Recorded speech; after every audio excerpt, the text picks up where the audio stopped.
Hello, everyone, and welcome back to Nightmare Narratives. I can picture some of you already in bed, maybe some of you just getting home from work.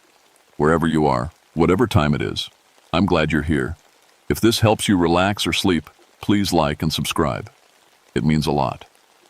Now let's get you comfortable, and I'll tell you tonight's story. My name is Samuel Bridgewater, but everyone calls me Sam. I'm talking to you now because what happened in Moonshine Hollow back in 1987 needs telling. 21 years I worked as a forest ranger, and most folks don't know that half my job was hunting down illegal moonshine stills in the North Carolina mountains. I grew up in these hills. My daddy made shine, and his daddy before him. The Bridgewater family had been cooking corn liquor since before the Civil War, but I chose a different path. Put on a badge instead of tending copper pots. My family never forgave me for that choice. The Pisgah National Forest covers over 500,000 acres, and Moonshine Hollow sits right in the heart of it. 30 miles from the nearest town, with no roads going in. You have to hike 6 miles on trails that most maps don't show. The locals keep those paths secret for good reason. I'd shut down 67 illegal stills in my career. Knew every trick the mountain families used. How they hid their operations in caves, buried their copper coils in creek beds, used laurel thickets to block the smoke. I spoke their language, understood their ways. That's why the ATF called me when 3 of their agents went missing in the hollow. Never believed in harvest spirits, I told Agent Rodriguez when she briefed me that October morning. Figured the moonshiners just told ghost stories to keep federal agents away. Maria Rodriguez was young, maybe 30, with city shoes that would never make it up the mountain trails. "What exactly are harvest spirits supposed to be?" she asked. I poured coffee from my thermos and watched fog roll through the valleys below us. Old stories say that back in the 30s, some revenue agents disappeared while investigating stills. Locals claim spirits protect the traditional ways. Of course, I figure what really protected them was mountain justice and 12-gauge shotguns. The missing ATF agents had last radioed from Deep Creek, a hidden valley I knew well. 3 generations of the Hawkins family had run stills there. Their last transmission mentioned things made of corn and blood, which sounded like drunk talk to me. "We need someone who knows the territory," Rodriguez said. "Someone the locals might trust."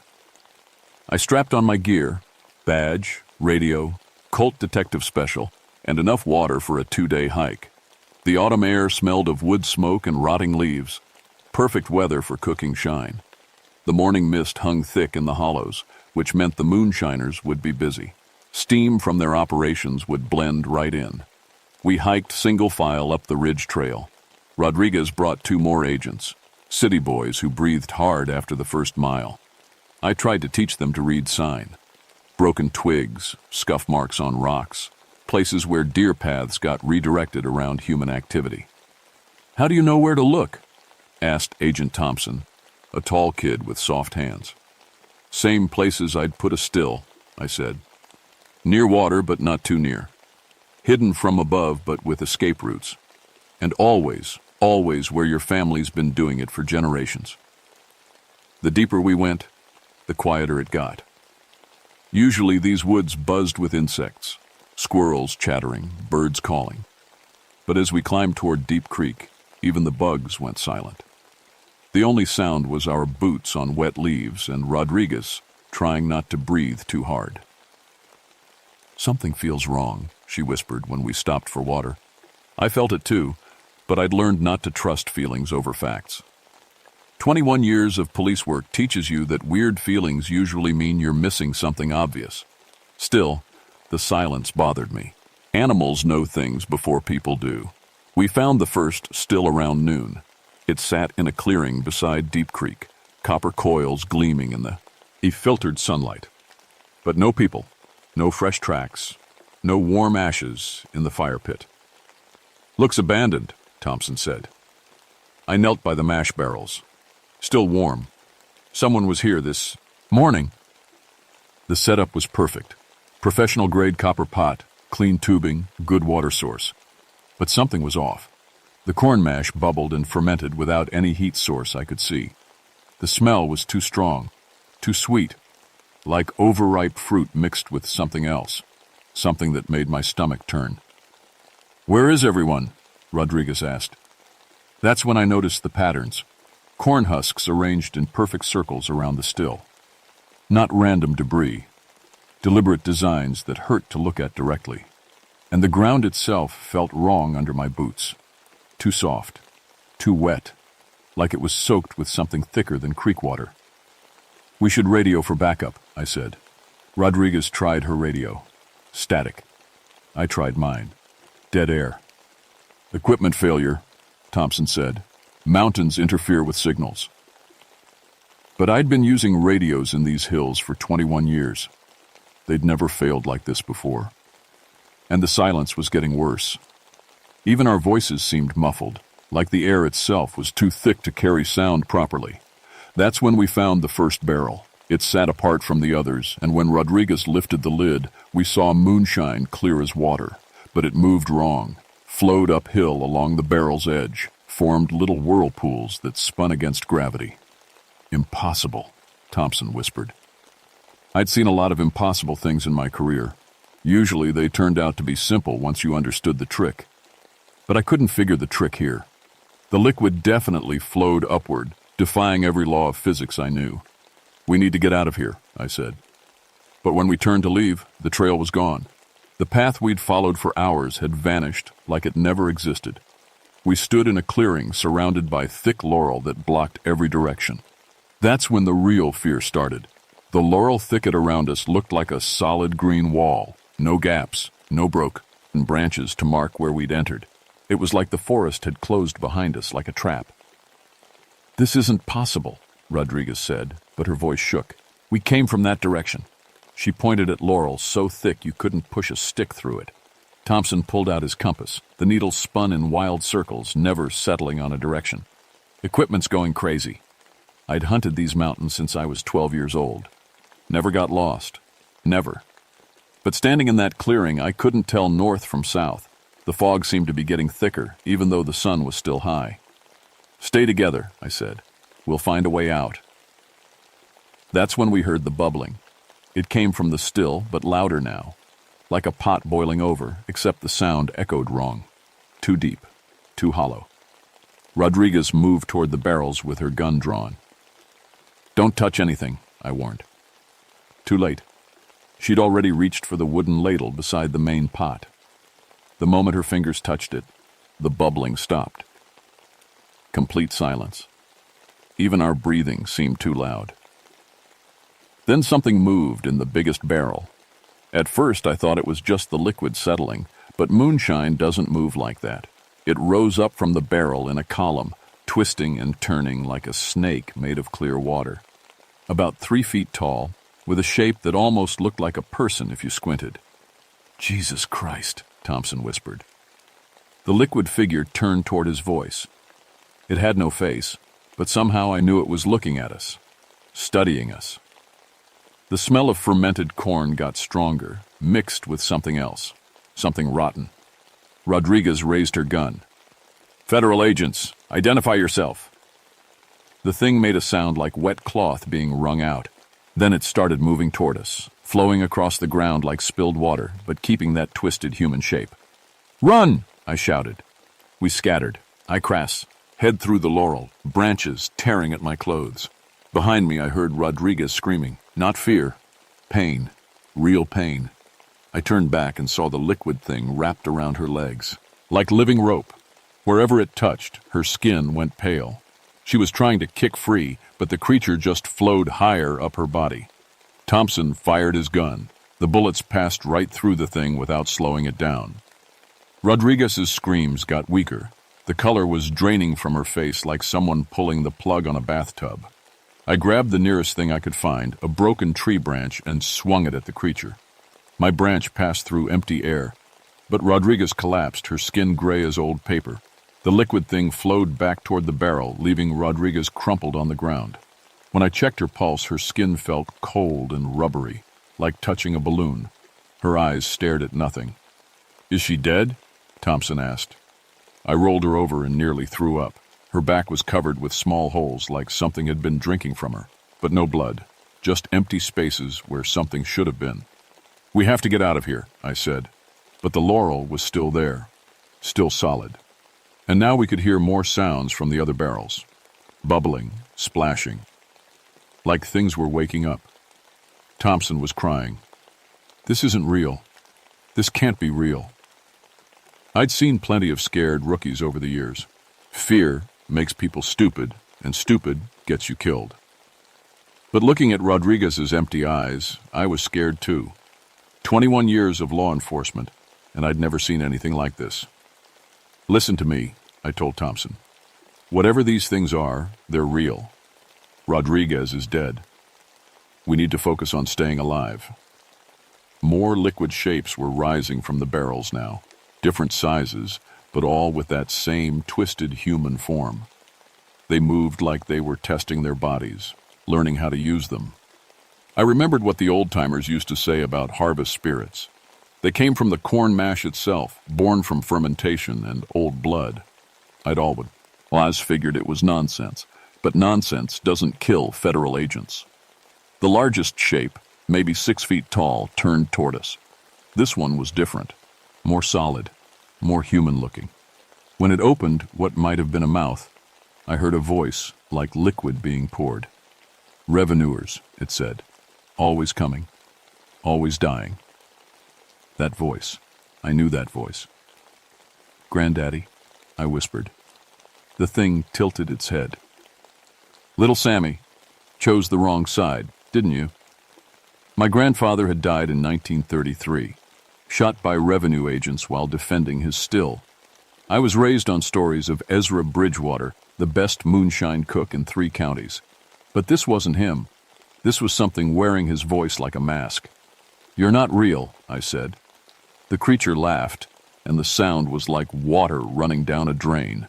"Real as the corn, real as the blood, real as the choice you made to betray your own kin." It flowed toward us, moving faster now. Thompson emptied his gun at it, but the bullets just made splash sounds.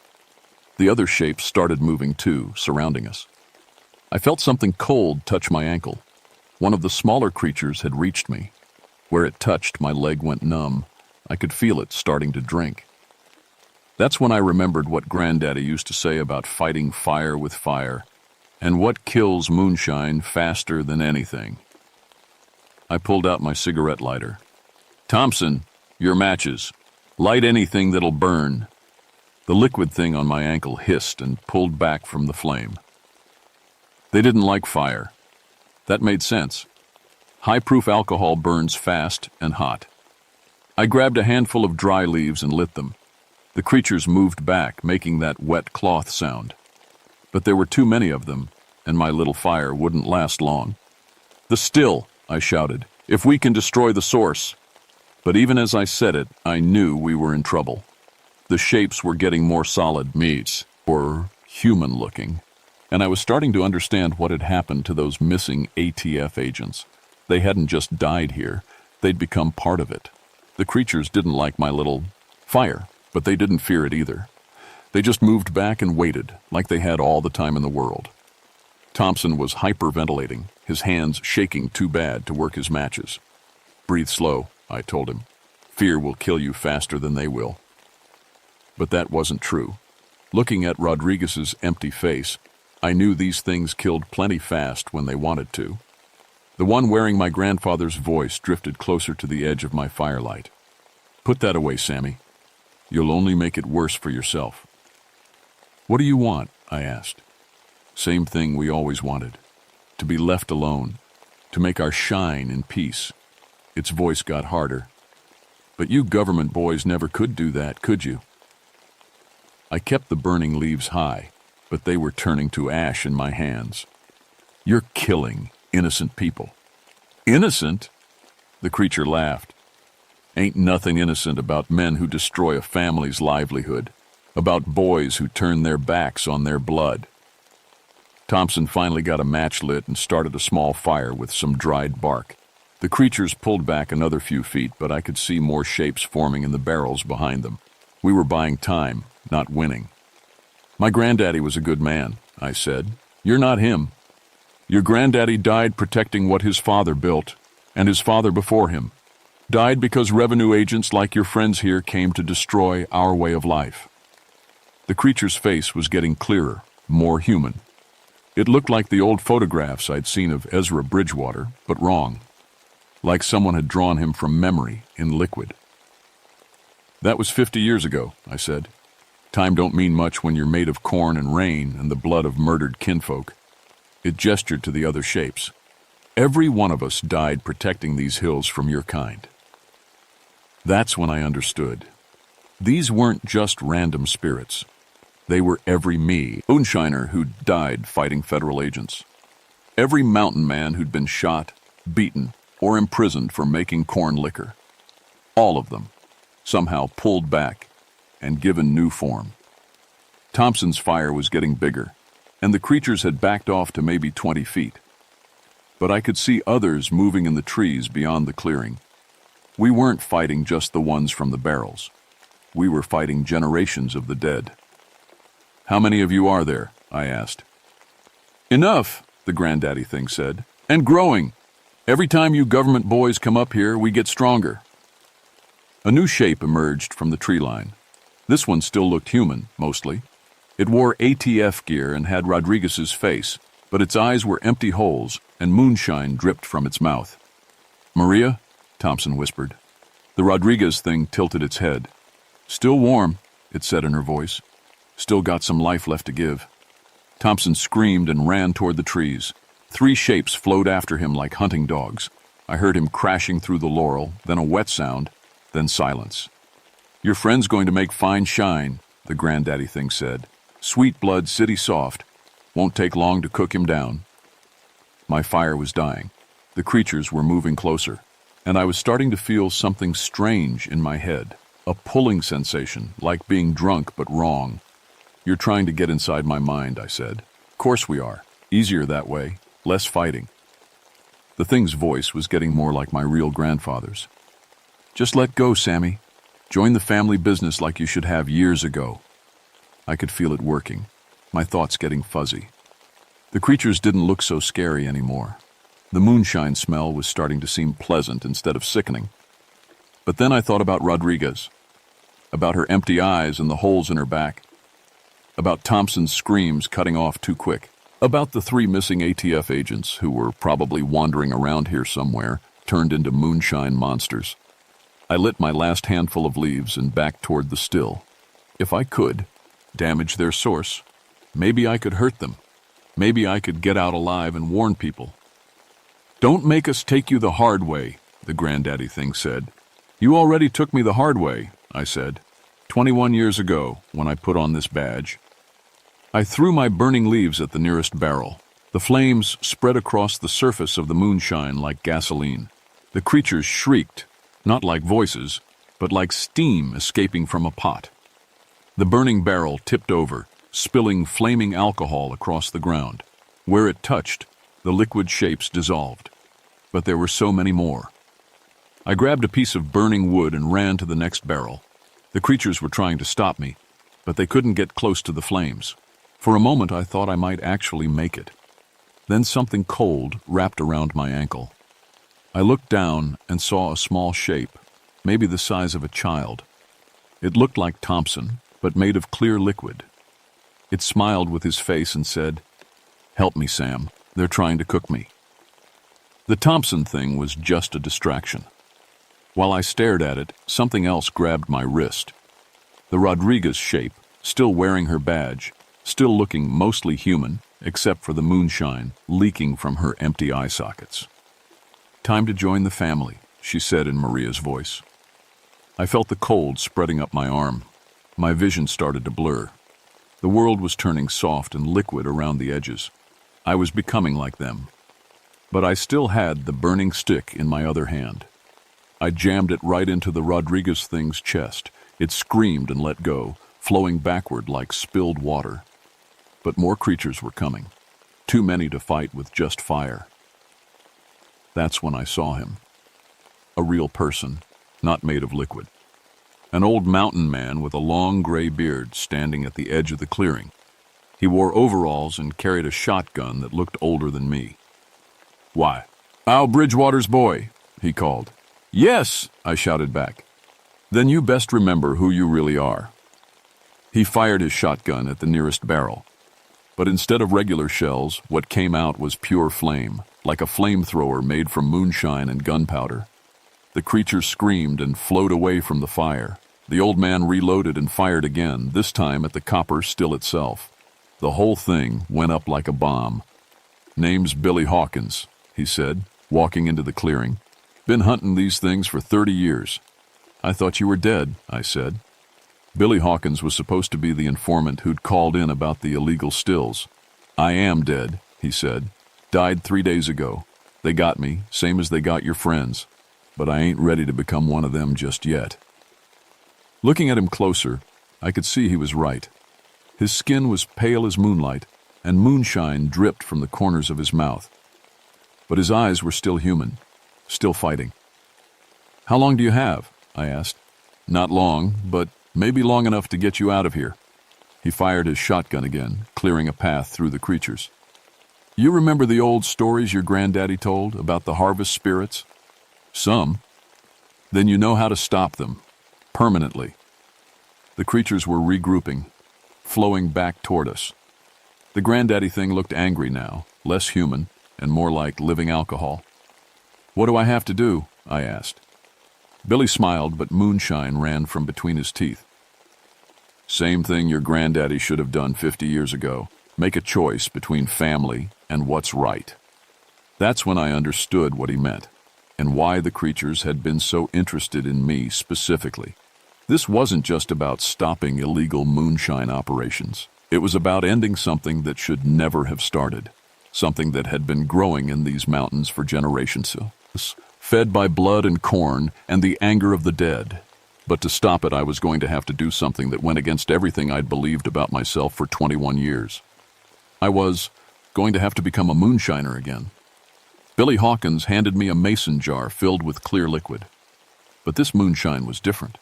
It glowed with a soft blue light, and when I held it, I could feel warmth spreading through my fingers. "What is this?" I asked. "Same corn mash they use," Billy said, reloading his shotgun. "But made with different intentions, made to heal instead of hurt." The creatures were forming a circle around us, moving slower now. They seemed confused by Billy's glowing moonshine. The granddaddy thing tilted its liquid head like it was trying to understand. "That shine's made wrong," it said. "Ain't got the proper blood in it." "That's right," Billy said. "Made it myself, 3 days ago, right after they killed me. Took everything I knew about cooking shine and did it backward." Billy was fading. I could see through him now, like looking at someone through water. The moonshine dripping from his mouth was coming faster. "Listen close," he whispered. "Your granddaddy started this mess in 1933. Mixed his own blood with the mash when the revenue agents shot him. Died cursing the government, cursing anyone who'd betray the mountain ways. That curse has been growing ever since, feeding on every drop of blood spilled in these hills." The creatures were getting restless. More shapes were emerging from the forest. I could see Thompson among them now, his face pale and empty, and 3 men in ATF gear who must have been the missing agents. "How do I stop it?" I asked. "Got to choose," Billy said. "You can keep being a government man, keep fighting them with fire and bullets. Maybe you'll win, maybe you won't. But they'll just come back stronger. Or you can remember who you really are. Make moonshine the way your family always did, but do it right this time. Do it to heal instead of harm." The granddaddy thing was moving closer. "Boy's got Bridgewater blood in him. He belongs with us."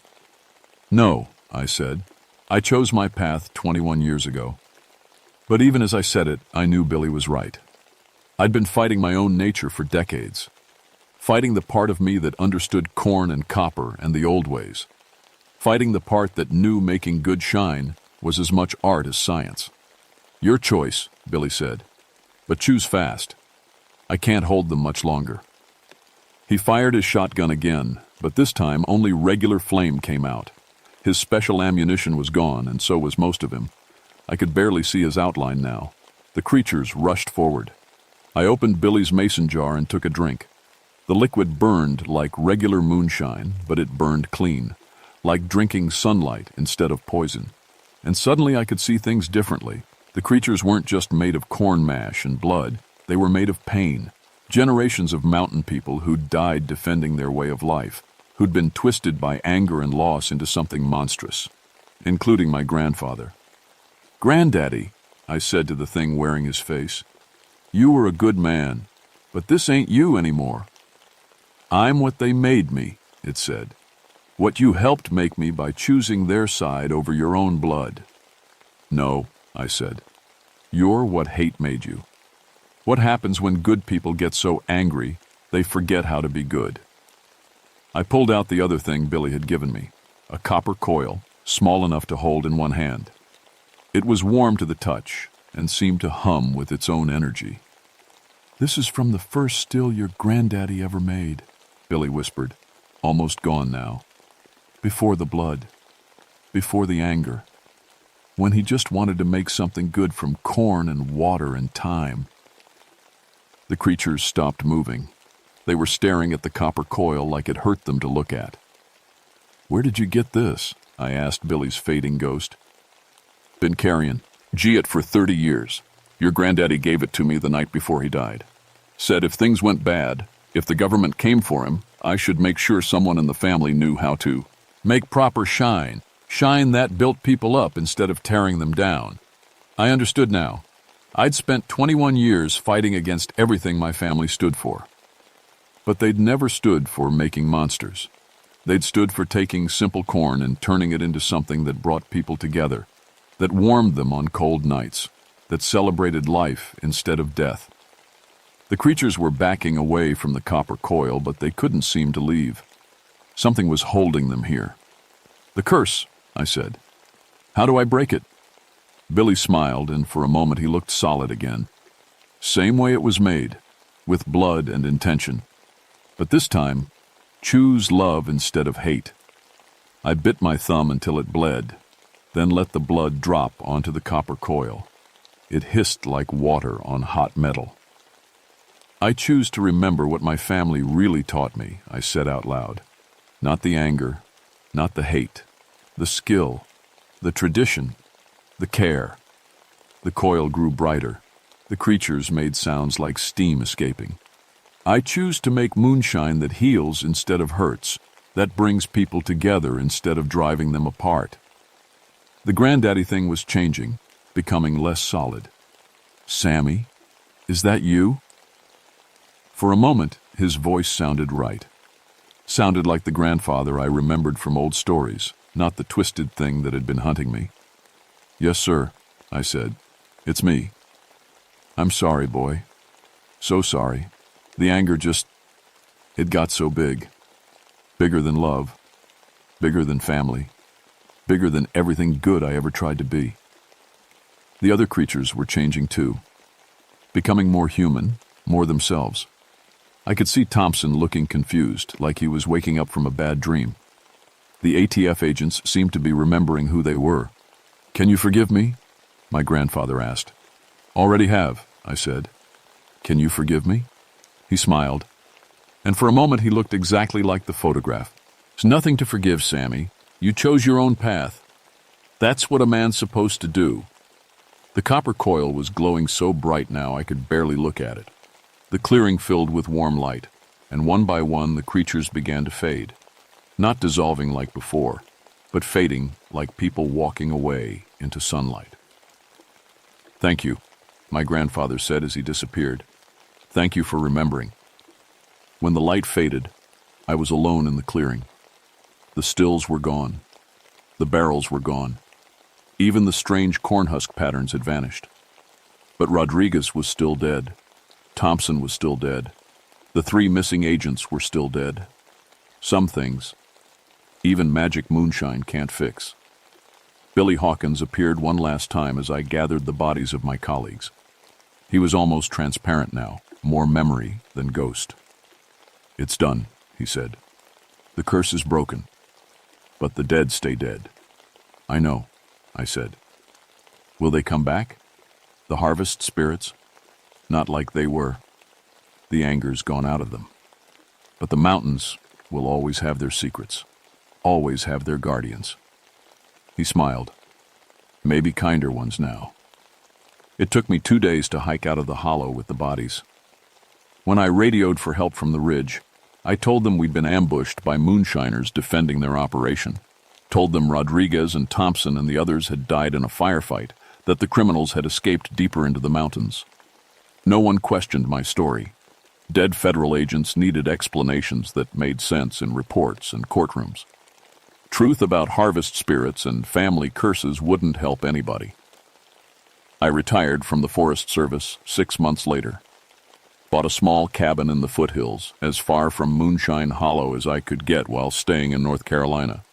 But I didn't forget what Billy had taught me. I built a small still in my basement. Nothing fancy, just copper tubing upstairs, and corn mash and patience. I make 2 jars a month, no more. Give them to neighbors when they're sick, to friends when they're celebrating, to strangers when they look like they need something to warm them.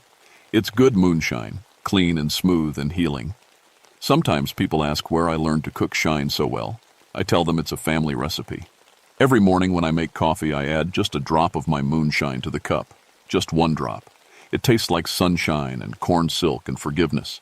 Sometimes when the morning mist rolls through the valleys, I think I can see shapes moving in the fog. Not threatening, not angry, just watching.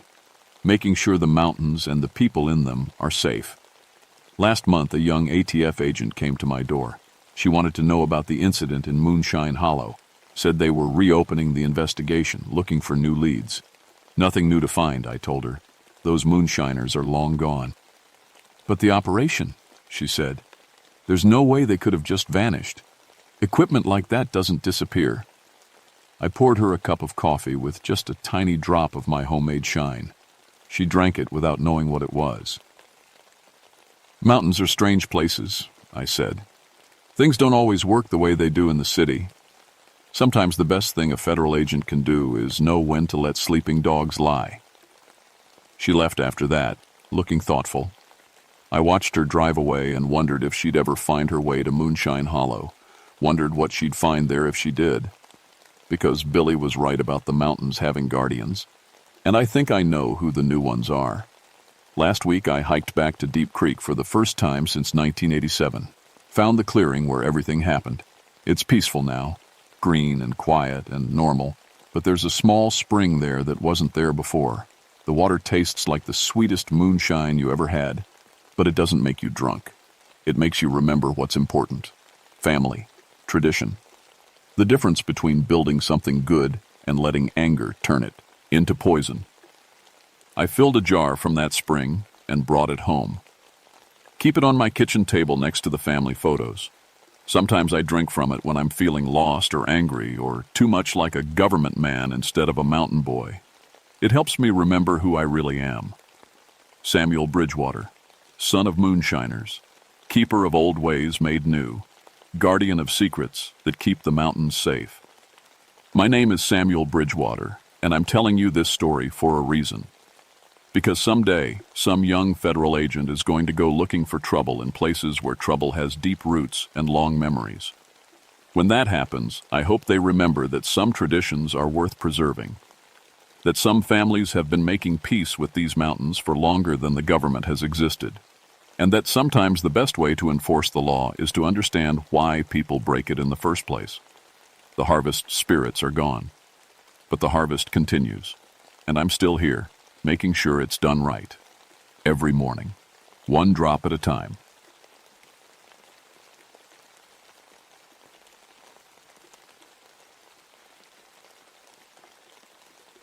My name is Margaret Stonefield, and I used to be a fire lookout ranger. Badge number 22847. 12 years I spent watching those mountains, and I thought I'd seen everything they could throw at a person. I was wrong. Back in 1978, I was the only woman working the fire towers in Jefferson National Forest. Took me 3 years just to get the job. The men didn't think I belonged up there, alone with the wind and the weather. Maybe they were right. Maybe some places aren't meant for people at all. I picked Widow's Peak because nobody else wanted it. The tower sat at 4,100 feet, perched on a granite spike that cut into the sky like a broken bone. Getting supplies up there meant a 6-mile hike through rough country. The Cherokee used to avoid this place, called it hungry ground. The old settlers who tried to hunt here during the 1800s, well, some winters they didn't come back down. But I liked the quiet.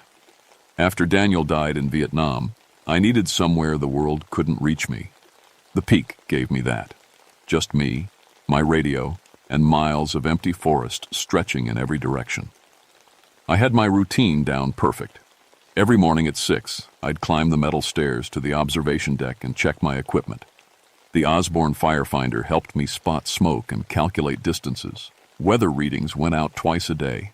I knew every ridge and valley for 60 miles in any direction. The work suited me. Fires were simple enemies. You could see them coming, track their movement, call in the crews to stop them. Clean problems with clean solutions. I'd prevented 847 fires in 12 years. I was good at my job. The hunters started coming up in late October. Small groups mostly, chasing deer and bear before winter set in. They'd wave when they passed the tower, sometimes stop to ask about weather conditions. Nice enough folks, just looking for meat to fill their freezers. Then November H. It hard that year. The Weather Service called it a freak storm system, but up on the peak, it felt like something else.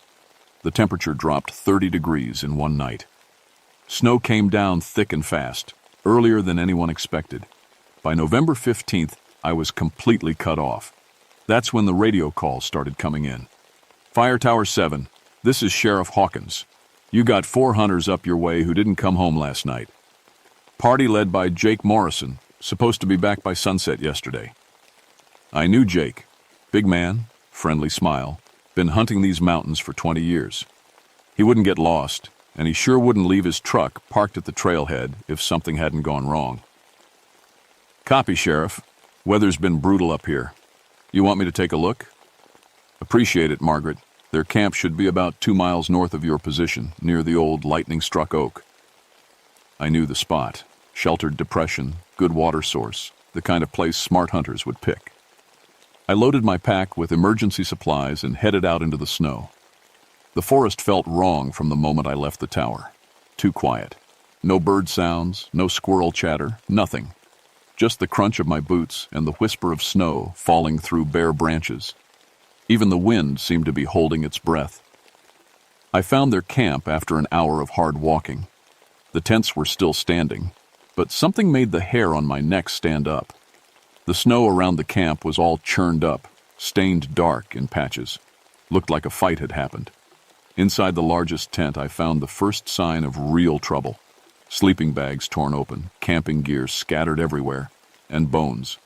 Clean white bones with marks on them I didn't want to think about too hard.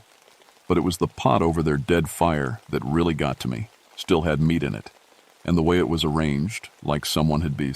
And very careful about the cooking, like they'd done it before. I radioed back to the sheriff, trying to keep my voice steady. Found their camp, no sign of the hunters, but, Sheriff, I think you better send up a team, and maybe call the state police too. That bad? I looked at those bones again, noticed how they'd been cracked open, how the marrow had been scraped out. Yeah, that bad. The wind picked up as I hiked back to the tower, making sounds that almost seemed like voices. Whispering things I couldn't quite make out. The temperature was dropping fast, and my water bottle started getting slushy, even inside my jacket. Back at the tower, I tried to eat some of my emergency rations, opened a can of beef stew, heated it up on my camp stove. But when I went to eat it, something was wrong. The meat looked spoiled, greenish around the edges. Smelled like it had been sitting in the heat for days. That was impossible. I'd checked the expiration date that morning. Can wasn't even dented. I tried a different can. Same thing. Then another. All of them bad. Every single one. 12 cans of food. All gone rotten in the space of a few hours. Night fell like a hammer. The temperature hit 15 below, colder than I'd ever seen it on the peak. My breath froze in the air, and ice started forming on the inside of the windows. And that's when I heard the voices in the wind.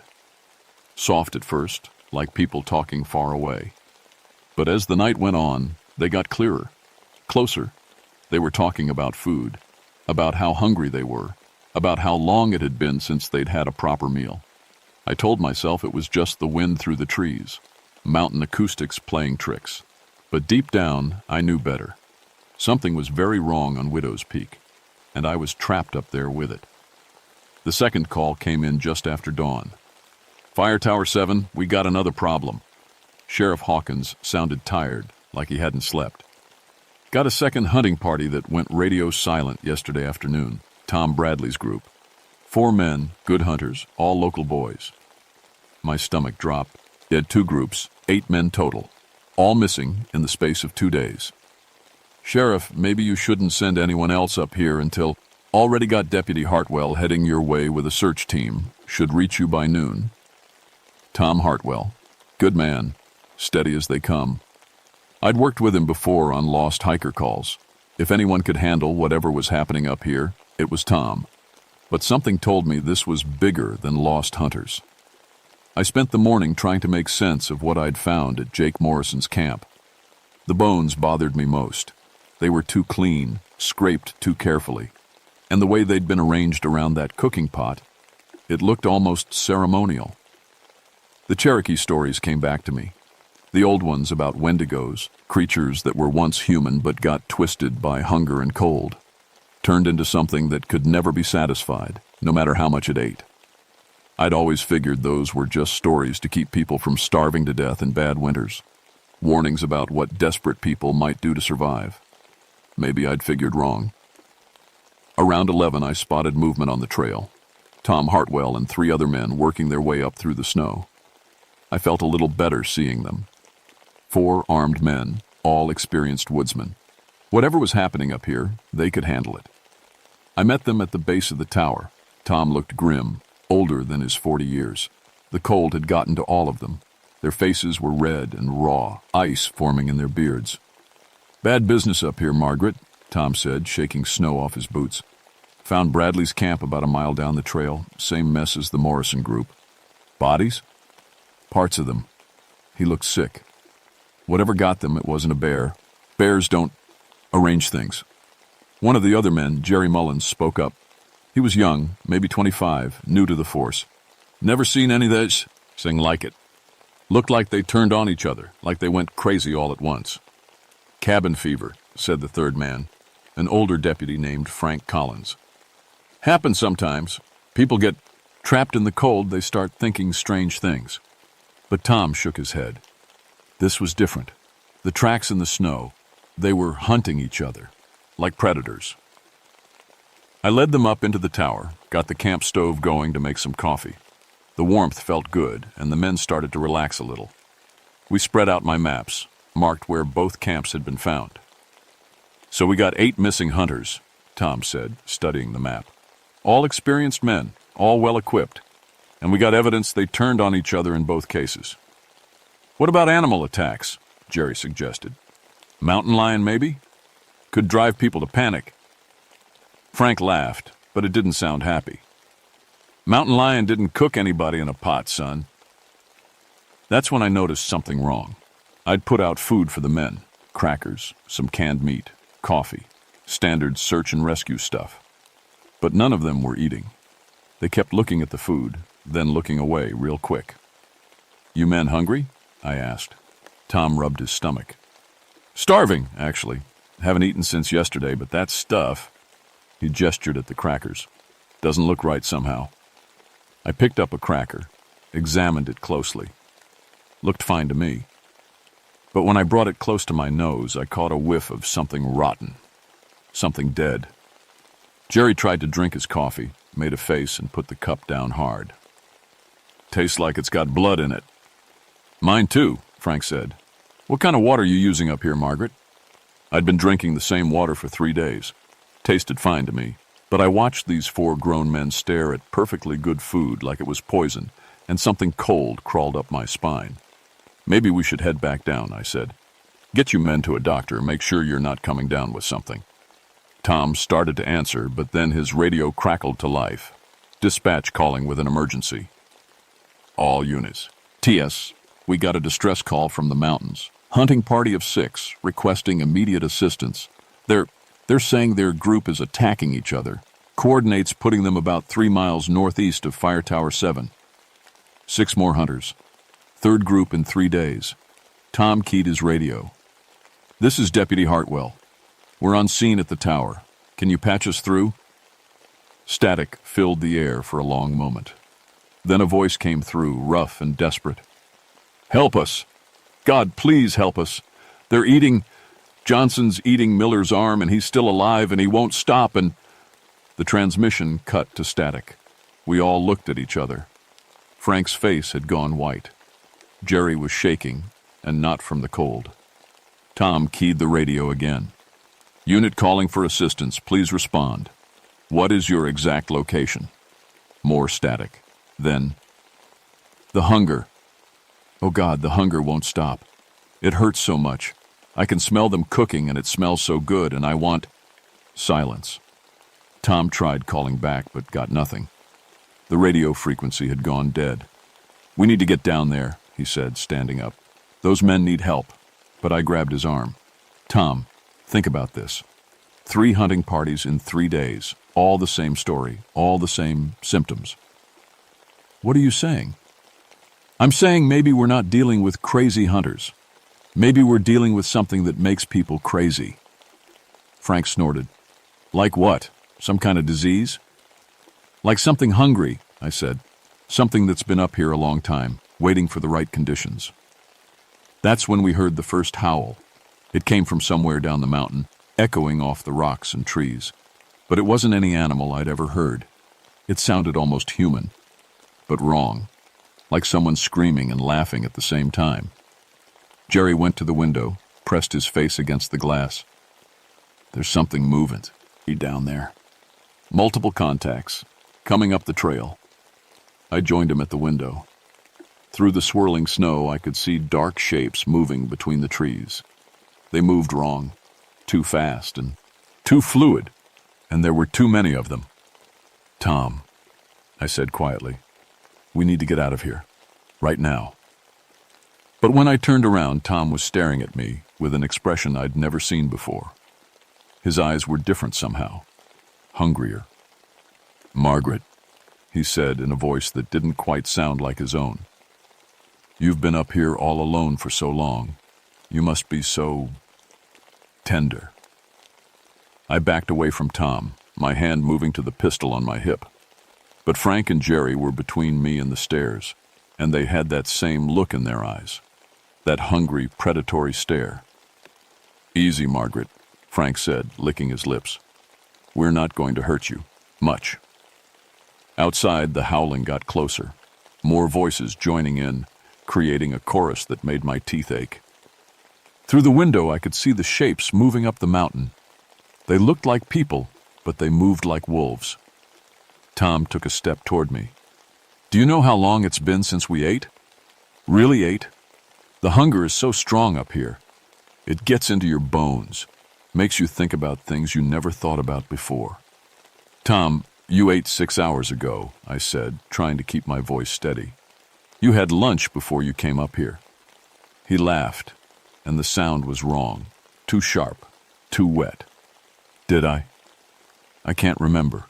All I can remember is the smell, the beautiful smell of cooking meat. Jerry was sniffing the air like a dog. She's been alone up here for days, he said. All that isolation, all that marinating. I pulled my gun, aimed it at Tom. Stop it. Whatever's happening to you, fight it. Oh, Margaret. Frank shook his head sadly. You don't understand. We're not fighting anything. We're finally free. Free to satisfy the hunger that's been eating at us our whole lives. The howling outside reached a crescendo, then suddenly stopped. The silence was worse than the noise. Tom cocked his head, listening. They're here, he said. Aid. The others. The ones who found what we're looking for. Heavy footsteps on the metal stairs. The tower shook as multiple people climbed toward us. But something was wrong with the footsteps. They were too heavy, too irregular, like whatever was climbing wasn't quite human anymore. I kept the gun trained on Tom while backing toward the radio equipment. If I could get a message out, warn people away from the mountain, Tom, please. You're a good man. You have a wife, kids. Think about them. I am thinking about them, he said. Thinking about how sweet they'd taste, how their bones would crack between my teeth. The footsteps reached the observation deck. The door handle turned slowly. I fired a shot into the ceiling. Stay back! I'm armed! The door opened anyway. What walked through wasn't human anymore, though it had been once. It might have been Jake Morrison, or one of Bradley's men. Hard to tell. The cold and hunger had changed it into something else. Something tall and gaunt, with skin stretched too tight over sharp bones. Its eyes were yellow, like a wolf's, and its mouth was full of teeth that looked like they'd been filed to points. "Hello, Ranger," it said in a voice like wind through dead leaves. "We've been so hungry, so very, very hungry." Behind it came others, 6 or 7 shapes that had once been men, now twisted into something between human and beast. They filled the small space of the observation deck, pressing close with their terrible, hungry eyes. Tom and his men stood perfectly still, waiting, like they were in church. "The hunger calls to the hunger," the Jake thing said. "Your men understand now. They've heard the song of the empty belly, felt the pain of the unfed soul." "What do you want?" I asked, though I already knew the answer. "To feed," it said simply. "We've been feeding for so long, first the Cherokee hunters, then the settler. Now you're modern sportsmen. Each winter, when the snow traps people on the mountain, we feast. We grow stronger." One of the other creatures, it might have been Tom Bradley, stepped forward. "But you're different, Ranger woman. You've been alone up here for months, breathing the hungry air, drinking the starving water. You're almost ready to join us." "I'll never—" "You already have," the Jake thing said. "When did you last eat? Really eat? Not just nibble at spoiled rations, but actually satisfy your hunger?" I tried to remember. Days ago? A week? The memories were fuzzy, confused. I'd been surviving on coffee and crackers, but even those had tasted wrong lately. "The mountain changes people," it continued. "Makes them understand what real hunger is. Not the simple need for food, but the deeper hunger. The hunger for warmth, for companionship, for the taste of life itself." I could feel something changing inside me. A gnawing emptiness that went deeper than my stomach, deeper than anything I'd ever felt. The gun felt heavy in my hands. "That's it," Tom said softly. "Feel the hunger, Margaret. Let it fill you up." But then I saw something that snapped me back to reality. On the Jake thing's jacket, I could make out a name tag. Morrison. But underneath it, in smaller letters, was something else. Vietnam vet, 1st Infantry. Just like Daniel's unit. Just like my dead husband. "Daniel," I whispered.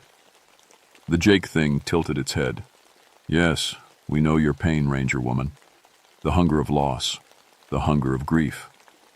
We can fill that emptiness. We can make you whole." "You're not Daniel," I said, raising the gun again.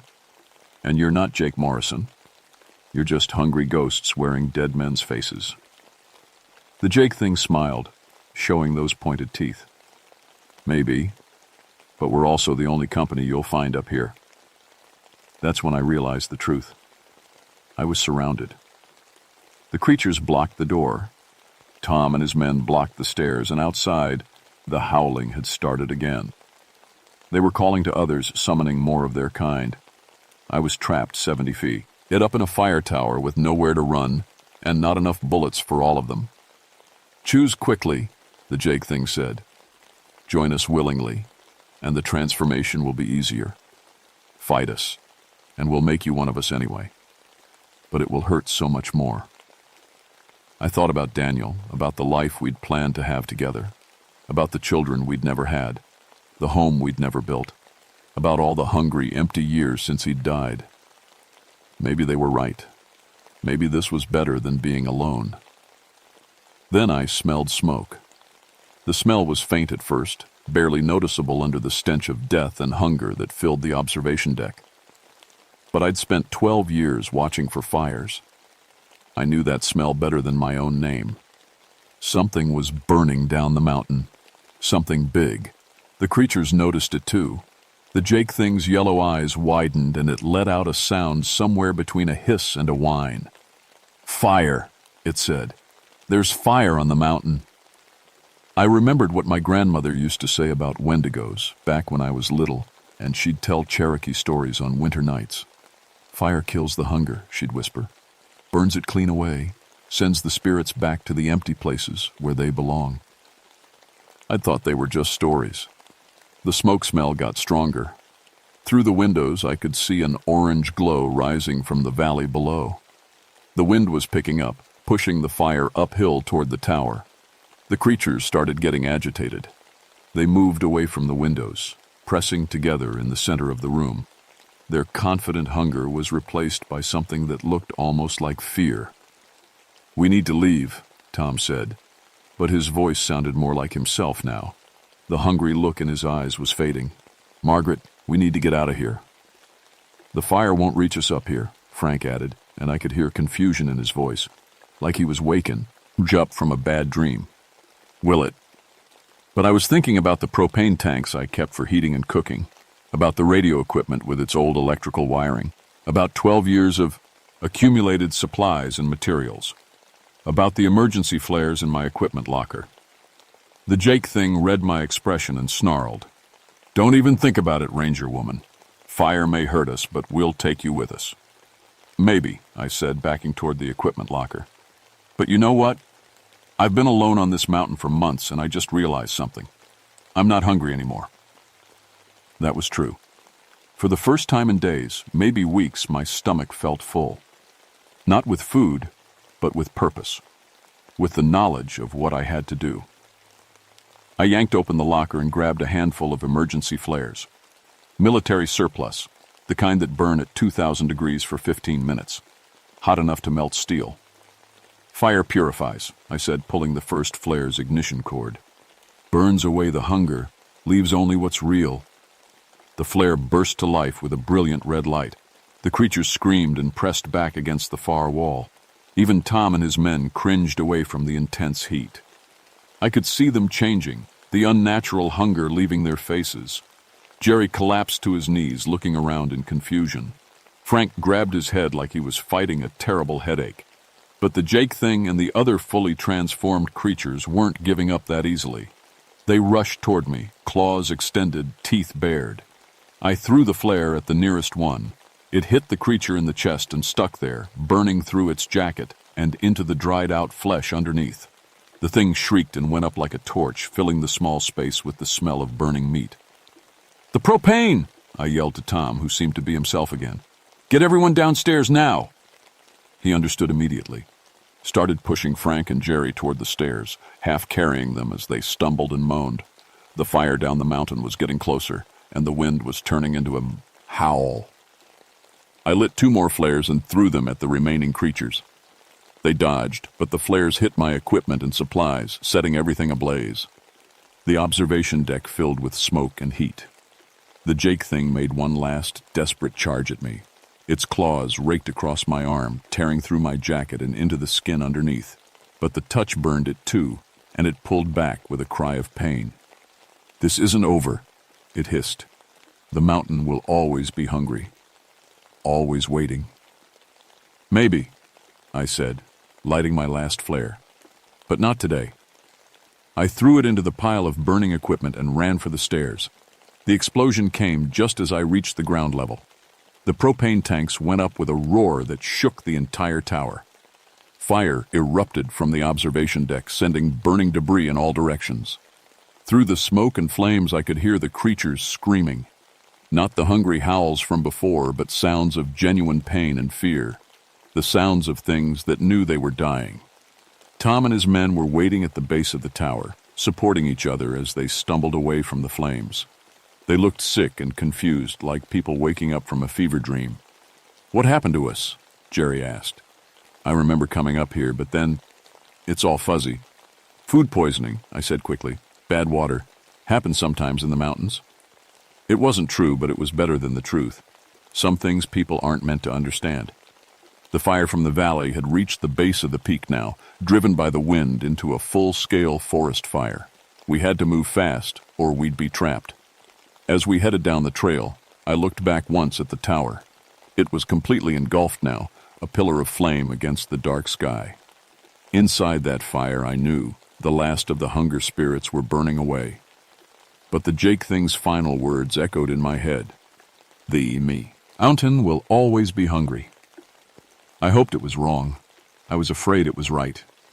They gave me a medal for heroism, said I'd saved 4 men's lives during a freak forest fire, showed exceptional courage in the face of danger. The newspapers called me a hero. If they only knew. The official report blamed everything on a combination of factors: early blizzard conditions, contaminated food supplies, altitude sickness, and mass hysteria. The missing hunters were listed as victims of the fire, their remains never recovered. Clean and simple, the way bureaucracy likes it. Tom and his men recovered fully, though none of them remembered much about what happened on the peak. Sometimes I'd catch one of them looking at me strangely, like they were trying to remember something important. But the memories never came back, and eventually they stopped trying. I transferred to a different forest, took a desk job processing fire reports. Couldn't handle the isolation anymore. Couldn't trust myself alone with the wind and the trees. Every time I heard the forest go quiet, every time my food started tasting wrong, I'd pack up and head back to town. Some hungers, once you've felt them, never really go away. The fire burned for 3 days before they got it under control. Took out nearly 5,000 acres, including the entire Widow's Peak area. They rebuilt the tower the next year, installed modern equipment, better safety systems. But they had trouble keeping rangers up there. People would last a few weeks, then request transfers. Claimed the place felt wrong somehow. Eventually, they just automated the whole system. Cameras and sensors instead of human eyes. Safer that way, they said. I kept track of the missing persons reports from that area. Every few years, especially during hard winters, hunters would disappear. Never as many as that November in '78, but enough to notice if you were looking for patterns. The new rangers would file their reports, blame it on exposure or bear attacks. They'd mark the cases closed and move on. But I knew better. The hunger was still up, there, waiting. 20 years later, I got a call from a young ranger named Sarah Collins.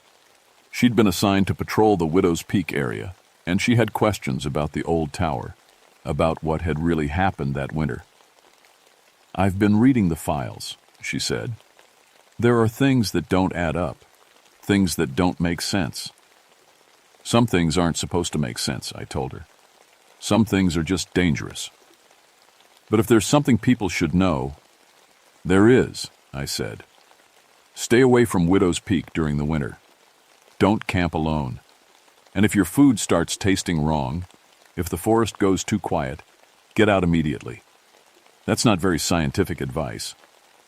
"Science doesn't explain everything," I said. "Sometimes the old stories are true. Sometimes the monsters are real." She thanked me and hung up. I never heard from her again. But a month later, I saw a small news item buried in the back pages of the local paper. Young Forest Service employee missing in the Widow's Peak area. Last seen heading up the old fire tower trail during an early season blizzard. They found her truck at the trailhead, found her equipment scattered in the snow, but they never found her. I thought about calling someone, sharing what I knew. But who would believe me? And what good would it do? The mountain was hungry again, and it had found someone to feed on. That's the thing about wendigos, about hunger spirits, about the old evils that sleep in wild places. You can't really kill them. You can drive them back, make them weak, force them to hide for a while. But they're always there, waiting for the right conditions. Waiting for someone to get lost and desperate and alone. Waiting for winter to come again. So if you're ever up in those mountains, and you hear voices in the wind talking about food, about how long it's been since they've had a proper meal, if your supper lies start spoiling for no reason, if the animals all disappear, if the forest goes dead quiet, don't try to be a hero. Don't try to understand what's happening.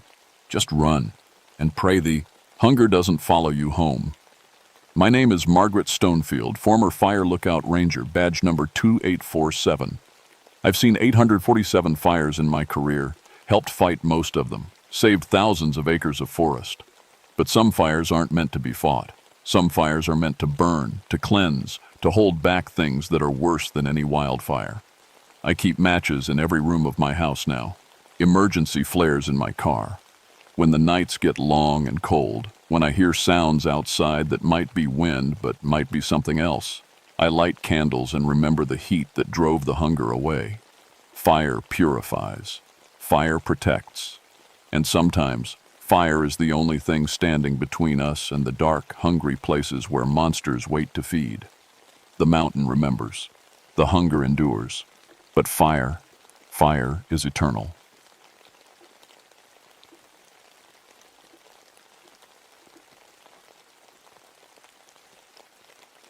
My name is Franklin Pierce Holloway, and I've spent the last 19 years pulling people out of caves they had no business being in. I'm retired now, living in a little house outside Corbin, Kentucky, but some stories stick with you like limestone dust in your lungs. This one's been eating at me for 30 years. Back in 1965, I was a ranger with the Daniel Boone National Forest, specializing in cave rescue operations. Folks called me Frank, and I had a reputation for getting people out of tight spots underground. Funny thing is, I was scared of small spaces myself, a leftover gift from my time as a tunnel rat in Korea. But I learned early that sometimes you face your fears to help others face theirs. Copperhead Gorge was my territory. 600 mapped passages snaking through the limestone hills like a giant's root system. The deepest we'd charted went down 400 feet, but every spelunker worth his carbide lamp knew there was more down there. The Cherokee had stories about those caves, stories about warriors who went in and never came out. White settlers heard the tales and mostly stayed away, but by my time, college kids thought they knew better than old Indian warnings. That spring of '65 was a wet one. Rain came down in sheets for 2 weeks straight, turning the underground river into a rushing monster that could sweep a man away before he knew what hit him. Smart cavers stayed home. Unfortunately, the University of Kentucky Spelunking Club wasn't feeling particularly smart that April. I got the call on a Tuesday morning.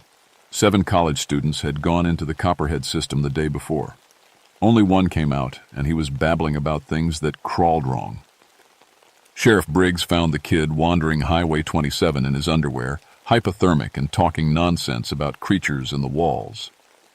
"Frank," Sheriff Briggs told me over the phone, "this bee, always talking crazy, says something grabbed his friends right through solid rock. You know how cave gas can mess with a person's head." I knew. I'd seen cavers hallucinate from bad air, seen hypothermia make people think they were being chased by monsters. But something in Briggs's voice told me this felt different. The survivor was Tommy Kessler, a junior studying geology. I found him in the hospital, wrapped in blankets and staring at the wall like it might come alive. His hands shook when he tried to drink water. "Mr. Holloway," he said when I introduced myself, "you have to seal that cave. You have to blow it shut.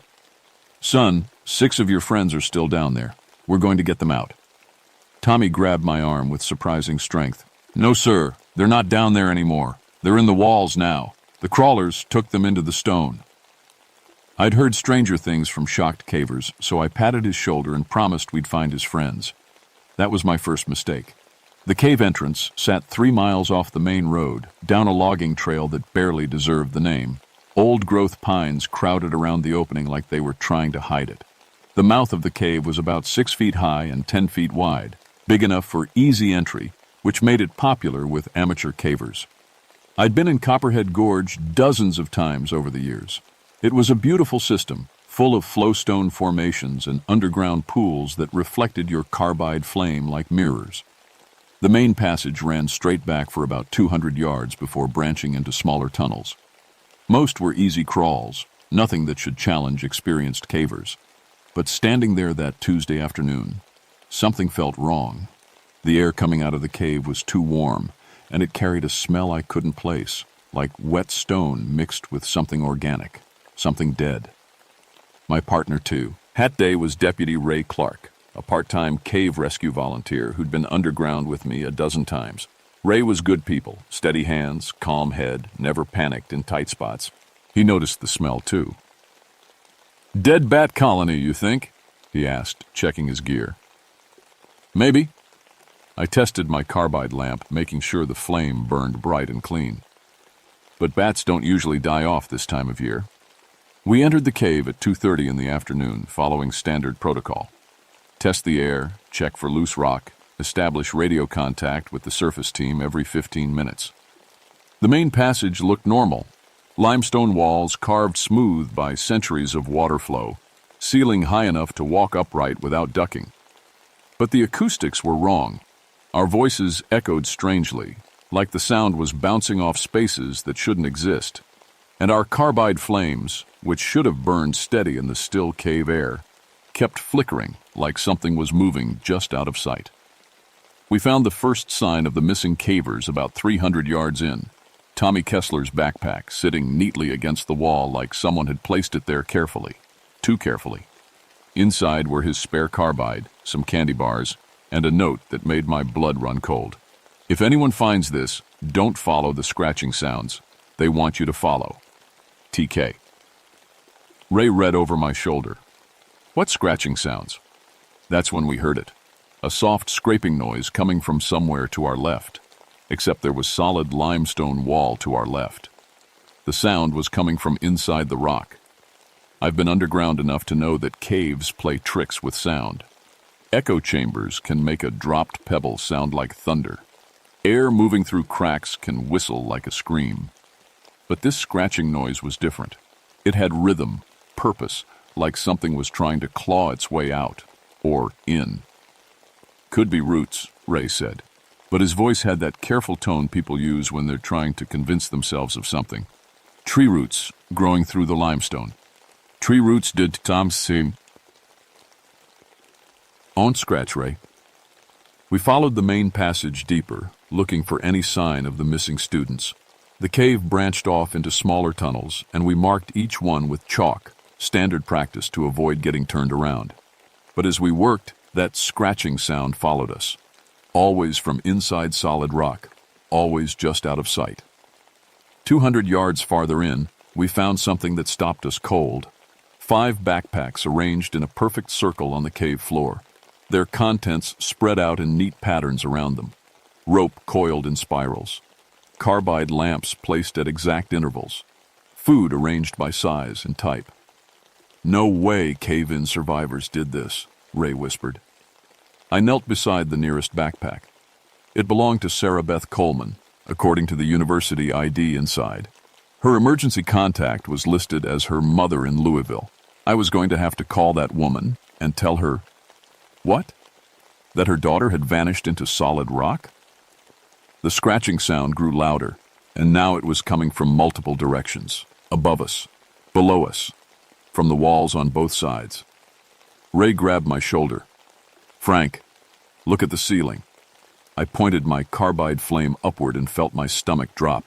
Claw marks scored the limestone in long, parallel grooves. But limestone is hard rock. It would take metal tools and considerable force to cut marks that deep. These looked fresh, like whatever made them had passed through recently. "Cave bear?" Ray suggested weakly. "Cave bears have been extinct for 10,000 years, Ray, and they can't walk on ceilings." That's when we heard the scream. It came from deeper in the cave system, echoing through passages we hadn't explored yet. A young woman's voice, high and terrified, calling for help. Sarah Beth Coleman, maybe, or one of the other missing girls. We moved fast, following the sound through a narrow squeeze passage that opened into, a large chamber. Our lights revealed flowstone formations like frozen waterfalls and pools of still water that reflected our flames. Beautiful, if you could ignore the scratching sounds that seemed to come from every direction now. The scream came again, closer this time, from a passage to our right. We hurried toward it, but something made me stop. The sound was wrong somehow. Too clear, too perfect, like an echo of an echo. "Ray, wait." But he was already moving toward the sound, rope and rescue gear ready. That's when I saw the wall beside him start to ripple, like the solid limestone was turning into water. A pale hand emerged from the rock, fingers ending in claws that scraped stone like butter. Then an arm, reaching for Ray's shoulder. I shouted a warning and tackled him aside just as those claws swept through the air where his head had been. We hit the cave floor hard, our lights spinning and casting crazy shadows on the walls. When I looked up, the hand was gone, but I could see movement in the stone itself. Dark shapes swimming through solid rock like fish through water. "What the hell was that?" Ray gasped. Before I could answer, the screaming started again, but now it was all around us. Multiple voices coming from inside the walls, inside the floor, inside the ceiling above our heads. The missing students, calling for help from somewhere we couldn't reach. And mixed with the screams was something else, a sound like dozens of claws scratching against stone, getting louder by the second. Ray scrambled for his radio. "Base, this is Rescue Team 1. We need immediate backup," and the radio crackled with static. "Base, do you copy?" Nothing but white noise. We were on our own. The scratching sounds were getting closer, and now I could see why. The walls around us were full of movement, shapes flowing through the limestone like it was thick liquid. Dozens of them, maybe more, circling us in 3 dimensions. "The main passage," I said. "We need to get back to the entrance." But when we turned around, a figure stepped out of the solid rock wall behind us. Tall, impossibly thin, with skin like wet stone and eyes that reflected our carbide flames. It moved wrong, joints bending in directions that shouldn't be possible. More emerged from the walls, the floor, the ceiling. 6, 7, 8 of them, surrounding us in the chamber. Up close, I could see they weren't quite human. Their arms were too long. Their fingers ended in claws that looked like broken stone, and when they moved, they made no sound at all. One of them opened its mouth, and Sarah Beth Coleman's scream came out. That's when I understood. These things, whatever they were, they'd taken the missing students, absorbed them somehow, and now they were using their voices to lure more prey. Ray raised his flashlight like a weapon, and the nearest creature hissed and stepped back. The bright beam seemed to hurt it, making its stone-like skin smoke where the light touched. "The lights," I said. "They don't like bright light." But carbide lamps only burn so long, and flashlight batteries don't last forever. I could see our situation clearly now. We were trapped 400 feet underground with creatures that could move through solid rock, and our only weapons were a couple of lights and whatever cave rescue gear we carried. The creatures began to move closer, and I noticed something else. When they solidified enough to step out of the walls, they left holes behind, gaps in the limestone that shouldn't exist. Through those holes, I could see into chambers beyond, and in those chambers, pale shapes were hanging from the walls like cocoons. The missing students. Still alive, maybe, but trapped in stone webbing that pulsed like a heartbeat. One of the creatures reached for Ray, and I swung my carbide lamp at it. The flame passed right through its arm, but where the light touched, the creature screamed and its form wavered like smoke. We had a chance. Maybe. But first, we had to get out of this chamber alive. The creatures moved like water given shape, flowing around us in patterns that made no sense. One moment they were solid enough to touch. The next, they'd melt back into the stone walls like they were never there. But their eyes never left us. Pale, reflective things that tracked our every movement. Ray kept his flashlight trained on the nearest one while I tried to think. 19 years of cave rescue had taught me to stay calm in impossible situations, but this was beyond impossible. This was nightmare made real. "Frank," Ray whispered, "how do we fight something that can move through solid rock?" "We don't fight," I said. "We run." But when I looked toward the passage we'd come from, another creature was rising out of the floor, blocking our escape route. Its mouth opened and Tommy Kessler's voice came out. "Help me, please help me." That's when I noticed the water. The underground river that ran through this part of the cave system. I could hear it flowing somewhere nearby. And I remembered something from the Cherokee stories Sheriff Briggs had mentioned once. Running water was sacred, a barrier that spirits couldn't cross. "Ray, do you hear that water?" He tilted his head, listening past the scratching sounds and the false screams. "Yeah, sounds like it's coming from that passage there." He pointed with his light toward a narrow opening I'd missed before. "Follow me. Keep your light on them." We backed toward the sound of running water, Ray sweeping his flashlight beam across the creatures. They hissed and wavered when the light hit them, but they didn't retreat far.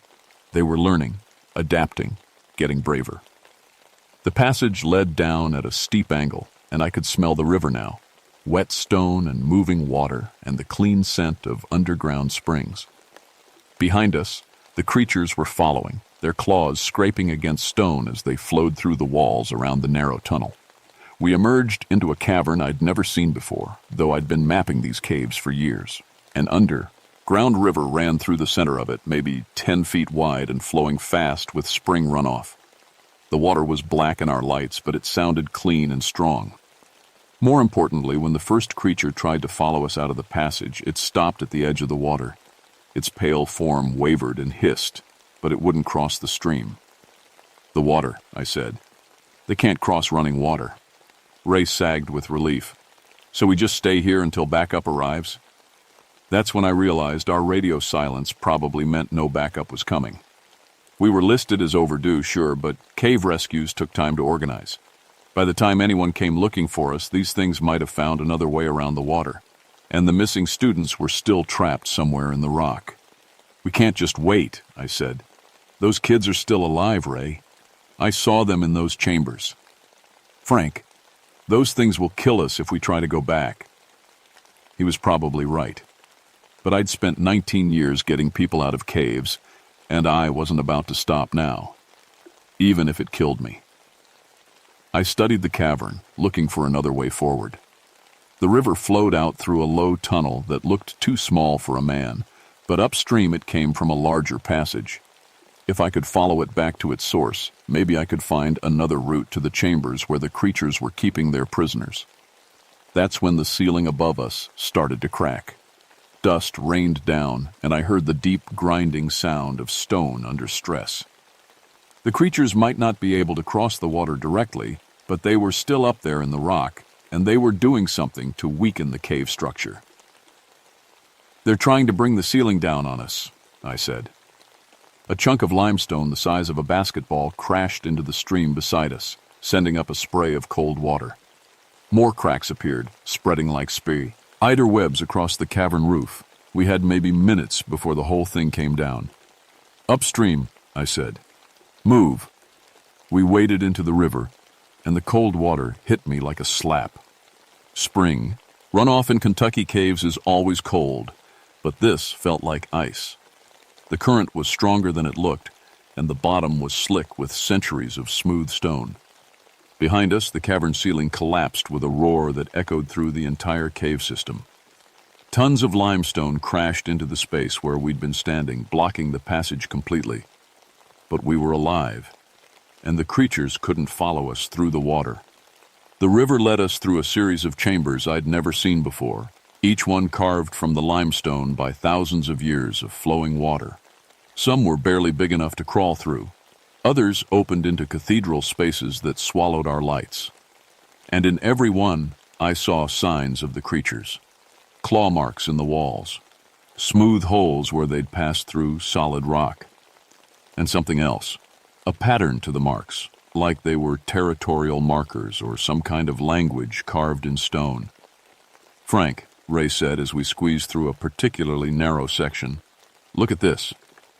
He was pointing at the wall beside us, where someone had scratched words into the limestone with a knife or sharp stone. "SBC. Day 3. They keep us in the stone. Can't get out. If you find this, tell Mom I love her." Sarah Beth Coleman. She'd been alive 3 days ago, trapped, but still fighting. Still human enough to leave a message. "We're close," I said. That's when we heard it. Human voices, weak but real, calling from somewhere ahead. Not the false screams the creatures had been using to lure us, but genuine human voices. Scared, tired, but alive. The river led us to a chamber unlike anything I'd ever seen. The walls were honeycombed with holes, each one perfectly round and about the size of a person. And in those holes, wrapped in some kind of pale, web-like substance, were the missing students. All 6 of them, still alive but barely conscious, held est in cocoons that pulsed with their heartbeats. Sarah Beth Coleman was the closest, her eyes wide and terrified when our lights hit her. She tried to speak, but only a whisper came out. "Please, get us out." But that's when I realized we weren't alone in the chamber. The creatures were there too, dozens of them, flowing through the walls like living stone, and they'd been waiting for us. One of them, larger than the others, stepped out of the wall beside Sarah Beth's cocoon. When it spoke, it used her voice. "You cannot take them. They are ours now." It raised one clawed hand toward Ray, and I saw his flashlight begin to dim. Somehow the creatures were draining our lights, our only protection. In seconds, we'd be in total darkness with things that could move through solid rock. And that's when I heard the explosion. The blast came from somewhere above us, a deep rumble that shook dust from the cavern ceiling. Then another, closer this time. Someone was using dynamite on the cave system. "Back up," Ray said, but I shook my head. No backup team uses explosives in a rescue operation. Too dangerous. That's when I understood. The creatures weren't just keeping the students as food or prisoners. They were changing them somehow, turning them into something else. And someone outside knew it. Someone was trying to seal the cave system permanently, with all of us inside. The larger creature, the one that seemed to be their leader, hissed and flowed back into the wall. The others followed, disappearing into the stone like they'd never been there. But I knew they weren't gone. They were repositioning, getting ready for something. "Ray, we need to get these kids out now." I waded to Sarah Beth's cocoon and started cutting at the web-like material with my knife. It was tough, like spider silk, but thicker, and it stank of decay and something else, something that smelled like wet stone. Sarah Beth's eyes focused on me as I cut her free. "Mr. Holloway, you came back for us." "I told you I would, honey. Can you move?" She nodded weakly, and I helped her down from the wall hole. She was cold, too cold, and her skin had a grayish tint that reminded me of the creatures. Another explosion, much closer this time. Whoever was setting off those charges was working their way deeper into the cave system. I moved to the next cocoon, a boy I didn't recognize, maybe 19 or 20. As I cut him free, he grabbed my arm with surprising strength. "They've been changing us," he whispered. "Every day, a little more. Look." He held up his hand, and I saw that his fingernails had grown long and sharp, almost like claws. And when he moved, I could see through him for just a moment, like he was becoming transparent. "How long have you been here?" 5 days, maybe 6. It's hard to tell. They take us into the stone to feed, then bring us back. Each time, we become more like them. I looked at Sarah Beth and saw the same changes starting. Her eyes reflected our lights like mirrors, and when she breathed, it made no sound. They weren't just prisoners. They were being transformed into creatures like the ones hunting us. Another explosion, and this one brought down part of the ceiling. Rock crashed into the chamber, and I realized that whoever was setting off those charges was going to bring the whole cave system down on our heads. "We need to move," I said. "Now." But that's when the creatures returned, flowing out of every wall at once. Dozens of them, surrounding us completely. And leading them was the big one, the leader. But now it looked different, more solid, more real. "You understand now," it said in Sarah Beth's voice. "We are not invaders. We are what humans become when they stay in the deep places long enough. We are evolution." It gestured to the students I was trying to free. "They will join us willingly soon. The change is almost complete." Ray swung his dimming flashlight at the nearest creature, but the beam was getting weak. Our lights were failing, and once they died completely, we'd be helpless. That's when Sarah Beth spoke, and her voice was different now, deeper, with harmonics that seemed to come from the stone itself. "They're not wrong," she said. "It doesn't hurt anymore.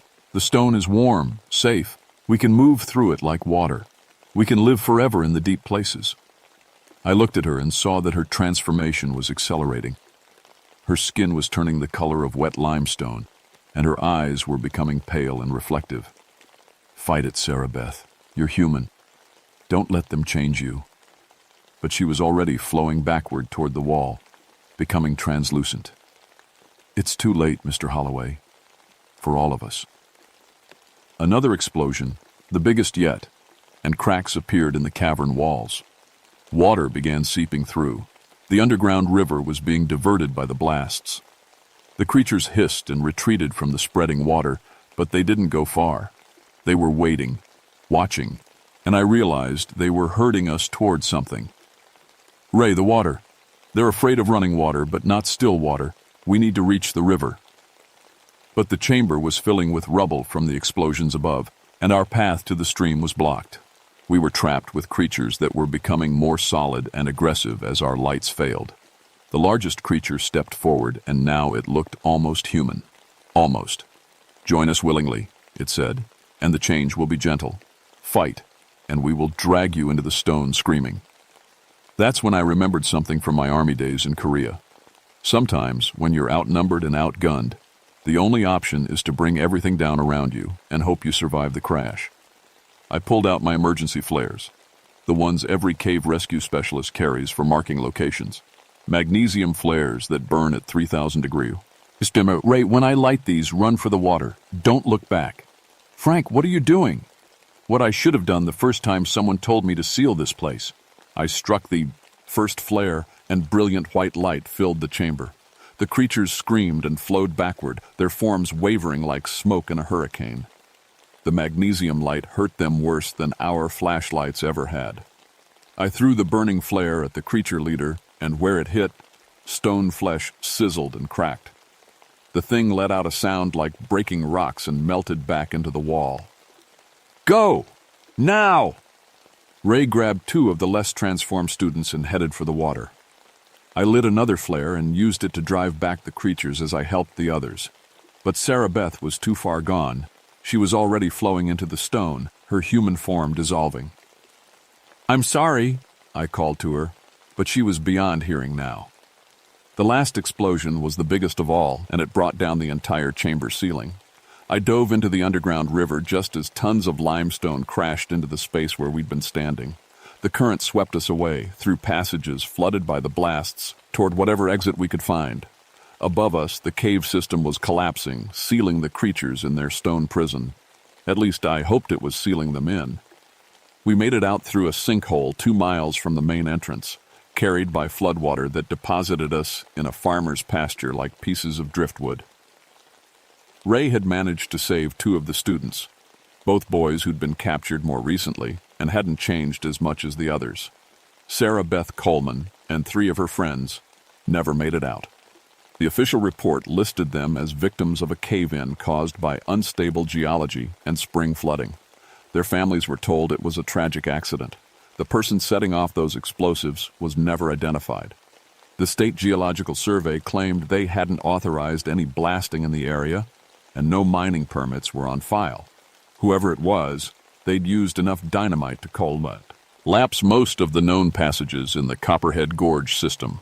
The cave entrance was sealed with concrete and steel, marked with warnings about unstable rock formations. It's been closed to the public ever since. The 2 students we saved, Bobby Martinez and James Chen, recovered from their physical injuries, but they never talked about what happened down there. Bobby transferred to a school in California and became an engineer. James dropped out entirely and moved to Alaska, as far from limestone caves as he could get. Tommy Kessler, the original survivor, spent 6 months in a psychiatric hospital. When he got out, he wrote me a letter thanking me for trying to save his friends. He also included a warning. "Check your basement, Mr. Holloway. Check the walls." I thought he was still dealing with trauma until I heard the scratching. It started about 3 months after the rescue. Soft sounds coming from inside the walls of my house, always at night, always when I was trying to sleep. I told myself it was mice or settling wood, but I knew better. The sounds were coming from the limestone foundation of my house. limestone that had been quarried from the same geological formation as Copperhead Gorge. I've lived with those sounds for 30 years now. Some nights they're just whispers in the walls. Other nights I can hear voices. Sarah Beth Coleman calling my name, asking why I left her behind. The other missing students pleading for rescue that will never come. And sometimes, on the worst nights, I see movement in the stone, shadows passing through the basement walls like fish through water. I've had the house blessed by 3 different ministers and a Cherokee medicine man. I've sealed cracks with holy water and salt and iron filings. Nothing stops the sounds. Because I understand now what those creatures really were. They weren't invaders or monsters from some other world. They were what happened when people stayed too long in the deep places, when the line between human and stone began to blur. The Cherokee were right to seal those caves 300 years ago. Some doors should never be opened. But I opened one anyway, and now I live with the consequences. Every night, I hear scratching in the walls. Every night, I remember the friends I couldn't save. And every morning, when I look in the mirror, my reflection seems a little more transparent than the day before. The change is slow, but it's coming. After 30 years of listening to those sounds, breathing limestone dust, living on top of stone that remembers what happened in the deep places, I'm becoming something else, something that belongs in the darkness between the rocks. I've written this all down because someone needs to know the truth about Copperhead Gorge. Not the official version, but what really happened down there in 1965. If you ever find yourself near a limestone cave that's been sealed with concrete and warnings, don't be curious. Don't wonder what's on the other side. Some things are meant to stay buried. And if you ever hear scratching sounds coming from inside your walls, don't ignore them.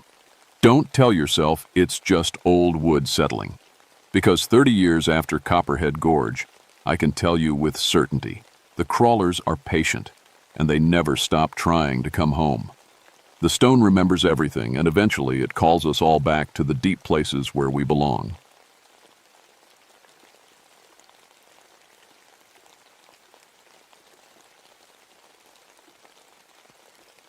My name is Bill McKenzie, and I was a forest ranger for 14 years before I learned that some mothers never stop looking for their children. I worked the Cherokee National Forest in Tennessee, specializing in search and rescue. Families would come camping with their kids, and sometimes those kids would wander off. That's where I came in. In my 14 years, I'd brought home 89 families safely. I was good at my job because I understood how scared parents think and how lost children behave. I had 3 kids of my own back then. Sarah was 8, Tommy was 6, and little Beth had just turned 4. Every time I helped a lost family, I thought about my own children and how I'd feel if they went missing. Maybe that's what made me so good at finding them. Rattlesnake Hollow was the worst part of my territory. The trails twisted through thick woods and ended at hidden cliffs. The Cherokee people had stories about the place. Something about a mother who lost her children long ago. But I never paid much attention to old stories. I figured missing hikers just took wrong turns and fell into the many hidden drop-offs. The hollow got its name from all the rattlesnakes, but I always thought the real danger was the terrain. Deep valleys, sudden cliffs, and trails that seemed to go one way, but actually led somewhere else entirely. The thick rhododendron bushes created natural mazes that could confuse even experienced hikers. It was late August 1959 when things started going wrong. The weather had been strange, hot and sticky during the day, then sudden thunderstorms that would roll through without warning. The humidity made everything feel heavy, like the air itself was waiting for something bad to happen. I remember that first call clearly. It came through on my radio around noon on a Tuesday. A family named the Morrisons had been camping near the hollow for 2 days. They had twin boys, age 7, and they were calling to report something strange. "Ranger McKenzie," Mrs. Morrison said when I got to their campsite. She looked tired, with dark circles under her eyes. "We keep hearing a woman crying in the woods. She's calling children's names, but not our children's names." Her husband nodded. "Started last night around midnight. She was calling for Mary and Joseph and Little Fox. Those aren't our boys' names." I looked at their twin sons, Danny and David. They were quiet, which wasn't normal for 7-year-old boys. They kept looking toward the tree line like they were listening for something. Sometimes voices carry funny in these mountains, I told the family. Could be another camper calling their kids. Sound bounces off the rock walls and can seem to come from anywhere. But even as I said it, I felt uneasy. In 14 years, I'd never had a family report hearing a woman crying for children with such specific, old-fashioned names. The strange thing, Mr. Morrison continued, is that both our boys had the same dream last night. They dreamed about a sad lady who wanted to show them something special in the woods. I knelt down to talk to Danny and David. "What did this lady look like in your dream?" Danny whispered. "She was crying. She had long black hair and her dress was all torn up. She said she knew a secret place where children could play forever and never get hurt." David nodded. "She seemed nice but really sad, like she lost something important." A cold feeling settled in my stomach. I'd dealt with enough lost children to know that predators sometimes use the promise of secret places to lure kids away. But this felt different. The boys seemed genuinely confused, not scared in the way children get when a real person tries to trick them. I spent the rest of that day checking the area around their campsite. Found normal things: raccoon tracks, some old beer cans from previous campers, a few trails made by deer. But I also found something that bothered me. About 50 yards from the Morrison campsite, near the edge where the ground dropped away into the hollow, I found a small circle made of stones. Inside the circle were 3 items: a wooden doll carved in the Cherokee style, a child's leather moccasin, and a piece of faded blue cloth. The items looked old, really old, like they'd been sitting there for decades, but they were arranged too neatly to have been there long. Someone had placed them there recently, but the objects themselves belonged to a different time. I didn't tell the Morrisons about what I found. Instead, I suggested they might want to move to a campsite closer to the main road. They packed up and left that afternoon, but not before Mrs. Morrison pulled me aside. "Ranger Mackenzie," she said quietly, "I know you think we're being silly, but I'm a mother and I know the sound of another mother crying. That woman in the woods, she's lost her children, and I think she's looking for replacements." That night, I went home to my own family. We lived in a small house about 20 miles from the forest. My wife Carol was making dinner while our 3 kids played in the living room. Everything was normal and safe and real. But when I tucked Sarah into bed, she asked me a question that made my blood run cold. "Daddy, who is the crying lady?" "What crying lady, sweetheart?" "The one who was in my dream last night. She knew my name, and she knew Tommy's name, and she knew Beth's name too. She wanted us to come play with her in the dark woods." The next morning I drove back to Rattlesnake Hollow before dawn. I needed to check that stone circle again and see if anything had changed. The circle was still there, but now there were more items inside it. A second wooden doll, a small pair of worn leather shoes, and what looked like a child's drawing made on birch bark. The drawing showed stick figures of children holding hands with a tall woman figure. At the bottom, in a child's careful letters, someone had written, "Mama found us." My hands shook as I photographed the items.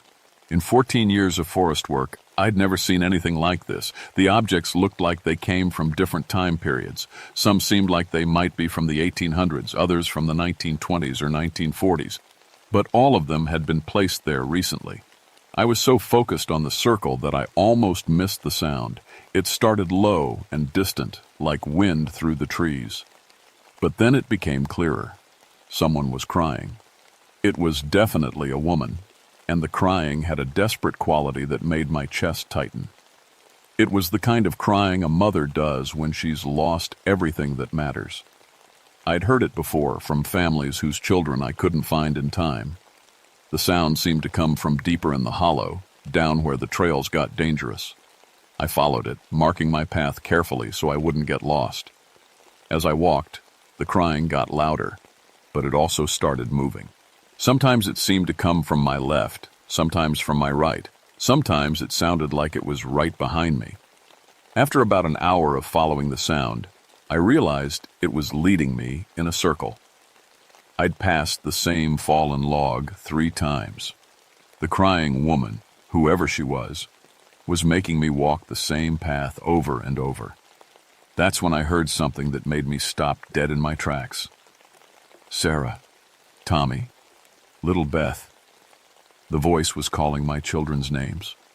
My children, who were safe at home 20 miles away. The voice knew their names, and it was calling them with the same desperate love I'd heard in the crying. Sarah, sweetheart, come to Mama. Tommy, don't be scared. Beth, my little baby. I pulled out my service radio to call for backup, but all I got was static. That was strange. My radio worked fine everywhere else in the forest. But in the hollow, it just made crackling noise. I started walking back toward my truck, moving fast. Whatever was happening here, I needed to get home and make sure my family was safe. But as I walked, the voice followed me. Don't leave, Billy. Your children need their mama. Bring them to me. Now the voice knew my name too, and it was talking like I should bring my children to her. Every instinct I had as a father was screaming danger. I made it back to my truck just as another family was setting up camp near the trail entrance. The Chens, a young couple with a 7-year-old boy named Tommy. The same name as my son. Excuse me, I called to them. I'm Ranger Mackenzie. I need to ask you folks to consider camping somewhere else today. Mr. Chen looked confused. Is there some kind of danger? I wasn't sure how to explain without sounding crazy. We've had some reports of unusual wildlife activity in this area. For safety, I'd recommend the campground near Cataract Falls instead. Mrs. Chen was unpacking their camping gear while their son Tommy explored the edge of the clearing. Tommy, don't go too far, she called. That's when I saw him. Little Tommy Chen was walking straight toward the tree line, but he wasn't walking like a normal kid explores. He was walking like someone was calling him. His head was tilted to one side like he was listening to something the rest of us couldn't hear. Tommy, his father called, but the boy didn't respond. I ran after him and caught his arm just as he reached the trees. Hey there, buddy. Where are you going? Tommy looked up at me with confused eyes. The nice lady wants to show me something. She says she has toys for me to play with. What nice lady? The one who's crying. She says she's been looking for children like me for a long time. She says if I come with her, I'll never have to be scared or sad again. Mr. and Mrs. Chen reached us, both looking frightened. I knelt down to Tommy's eye level. Tommy, I need you to listen to me very carefully. If you hear that lady calling again, you don't go to here. Or you come find me or your parents immediately. Can you promise me that? He nodded, but his eyes kept drifting back toward the trees. I convinced the Chens to pack up and leave, but I could see they thought I was overreacting. As they drove away, Mrs. Chen rolled down her window. Ranger Mackenzie, is there really something dangerous in those woods? I looked back at the tree line, where shadows seemed to move, even though there was no wind. Ma'am, I've been doing this job for 14 years. I've seen bears, rattlesnakes, flash floods, and every kind of natural danger these mountains can throw at people. But what's in those woods, it's not natural, and it wants children. That afternoon, I drove to the Cherokee Reservation to talk to Joseph Walking Stick, an elder I'd worked with on a few search and rescue operations. Joseph knew the old stories better than anyone. Joseph, I need to ask you about Rattlesnake Hollow, the old Cherokee stories about that place. His face went serious immediately. What have you seen, Billy? I told him everything. The crying woman, the voices calling children's names, the strange collection of items, the way kids seemed drawn toward the dangerous parts of the hollow. Joseph was quiet for a long time. Then he said, the Cherokee called that place Where the Mother Weeps. Long time ago, maybe 1830s, there was a Cherokee woman named Ayanna. She had 3 children, a girl about 8, a boy about 6, and a baby girl. My heart started beating faster. Those were the same ages as my own children. When the soldiers came to force our people west, Ayanna hid her children in the hollow. She thought they'd be safe there while she dealt with the soldiers. But when she came back, Joseph shook his head. She never found them. Some say they fell into one of the hidden sinkholes. Others say they got lost and died of cold. Ayanna searched for Months, calling their names, crying for them. What happened to her? She died in that hollow, still looking for her children. The Cherokee elders say her spirit never accepted that they were gone. She keeps looking. And sometimes she tries to take other children to replace the ones she lost. Is there a way to stop her? Joseph looked at me with sad, knowing eyes. Billy, you got children of your own. Same ages as the ones she lost, ain't that right? I nodded. Then you better keep them far away from that hollow. Because Ayanna, she don't just take any children. She takes the ones that remind her most of what she lost. That night I got home to find my wife Carol putting the children to bed. Everything seemed normal, but I noticed that Sarah was clutching her favorite stuffed rabbit tighter than usual. Bad dreams again? I asked her. She nodded. The crying lady came back, but this time she wasn't sad. She was happy. She said she found us, and she's coming to take us home. 3 days later, I got the call I'd been dreading. Ranger Mackenzie, this is emergency dispatch. We have a missing child at Rattlesnake Hollow, 7-year-old Jessica Palmer. Family says she walked into the woods around midnight last night. I grabbed my gear and drove to the hollow faster than I should have. The Palmer family was frantic. Mother, father, and Jessica's 10-year-old brother, Michael. They'd been camping for 2 days when Jessica disappeared. She's not the type to wander off, Mrs. Palmer kept saying. Jessica is afraid of the dark. She won't even go to the bathroom at night without one of us. Mr. Palmer looked exhausted. Around midnight, we heard her talking to someone outside the tent. When we looked out, she was walking toward the trees. She was talking like she was having a conversation with someone, but we couldn't see anyone else. What was she saying? I asked. She kept saying, "Yes, Mama," and "I want to see them," and "Will it hurt?" When we called her name, she didn't respond. It was like she was in some kind of trance. I started the set, Arch immediately, following standard protocols. But as I worked my way deeper into the hollow, I began finding things that made no sense. Children's footprints in the mud, but they were going in impossible directions.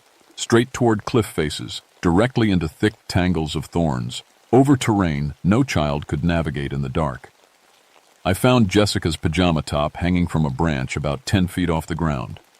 No way a 7-year-old could have gotten it that high, and no way it could have gotten caught there if she'd just brushed against the tree. Then I found the dolls. There were dozens of them, arranged in a circle around a flat rock that looked like an altar. Wooden dolls, corn husk dolls, even a few modern plastic dolls that looked like they came from the 1940s and 1950s. All of them were positioned like they were looking toward the center of the circle.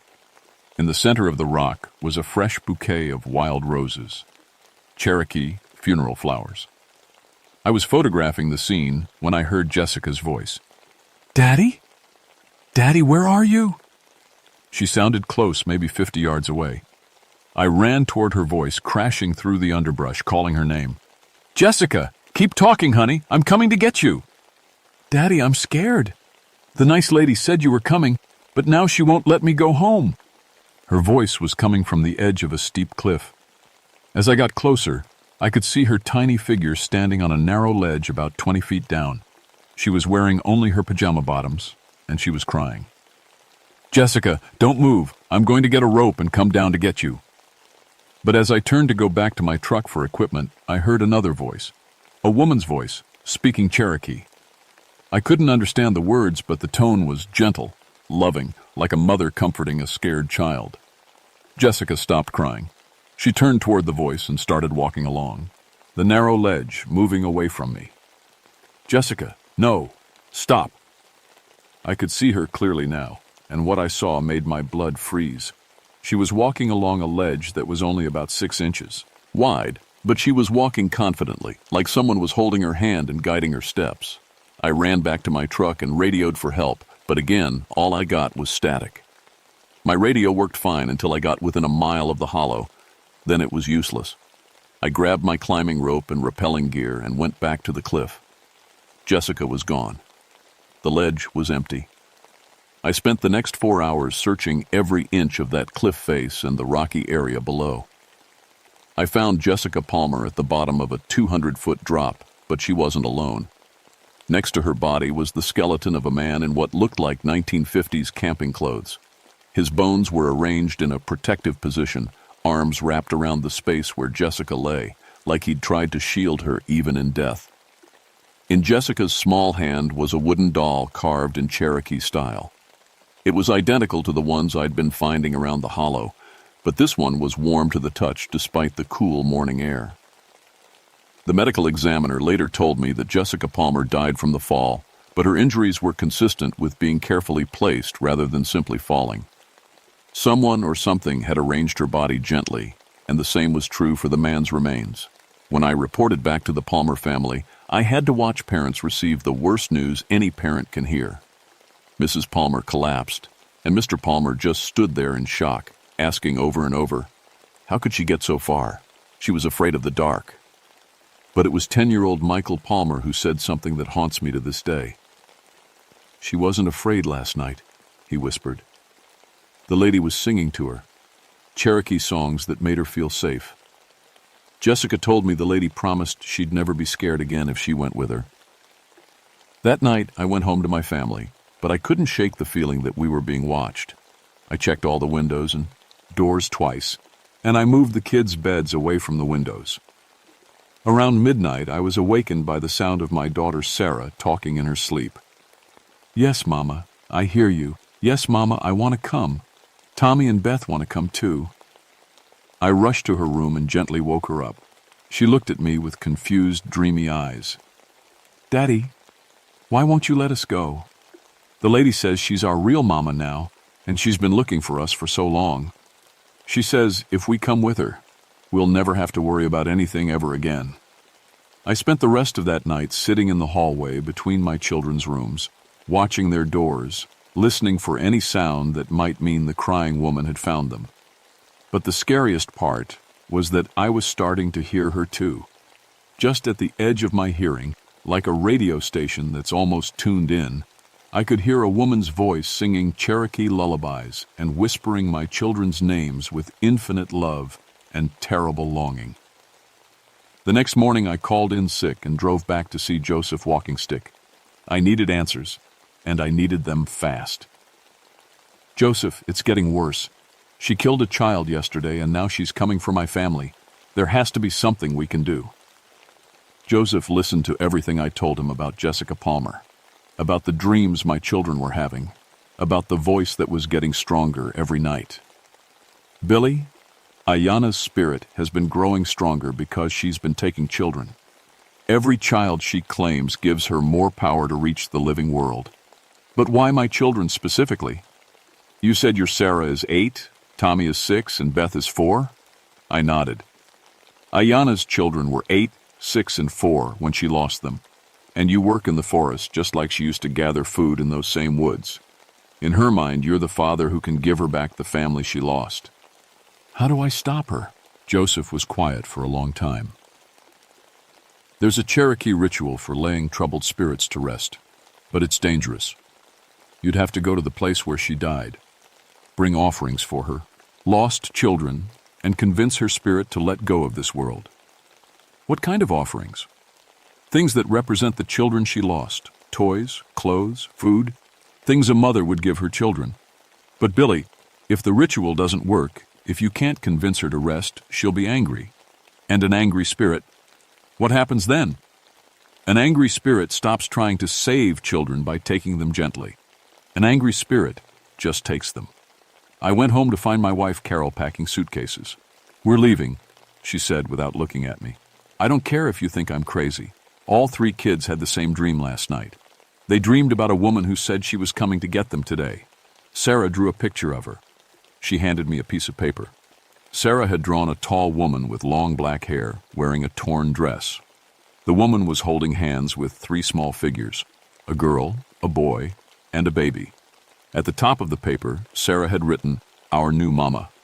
Carol, pack the kids and go to your mother's house. I have to go back to the hollow one more time. Bill, no. Whatever's happening there, you need to stay away from it. I can't. If I don't stop this now, she'll keep coming for them. She'll follow them anywhere. That afternoon, I gathered the items Joseph had told me about. children's clothes, toys, and traditional Cherokee foods. I also brought something else, a framed photo of my own 3 children. I drove to Rattlesnake Hollow just before sunset. The place felt different now, heavier, like the air itself was thick with sadness and longing. As I walked deeper into the hollow, carrying my offerings, I could hear her voice clearly for the first time. She was singing a Cherokee lullaby, and her voice was beautiful and heartbreaking. It was the voice of a mother who had loved her children more than life itself. I found her at the place where I'd discovered too. The first stone circle. She was kneeling beside a small grave marked with 3 wooden crosses. The crosses looked old and weathered, like they'd been there for over a century. When she looked up at me, I saw her clearly for the first time. She was younger than I'd expected, maybe in her 20s. Her long black hair hung loose around her shoulders, and her buckskin dress was torn and stained. But it was her eyes that broke my heart. They held all the grief of a mother who had lost everything. "You brought them to me," she said in English, but with a Cherokee accent. "My children. You brought my Sarah, my Tommy, my little Beth." "No," I said gently. "Those are my children. Your children are here." I pointed to the 3 small crosses. "Your children are at rest. They're waiting for you to join them." Her face changed, becoming confused and angry. "No, my children are lost. They're calling for their mama. I hear them crying in the woods every night." "Ayana," I said, using her Cherokee name. "Your children died a long time ago. You've been searching for over 100 years. It's time to rest." She stood up, and I could see that she was no longer entirely human. Her form flickered like heat waves, sometimes solid, sometimes transparent. When she spoke again, her voice carried the sound of wind through empty valleys. "I will not rest until I have my children back. I will take your Sarah, your Tommy, your Beth. I will love them and protect them forever." "They're not your children to take." "All children are my children now," she screamed, and the sound made the trees shake. "Every child lost in these woods becomes mine. Every child who dies afraid and alone comes to me. I am the mother of all lost children."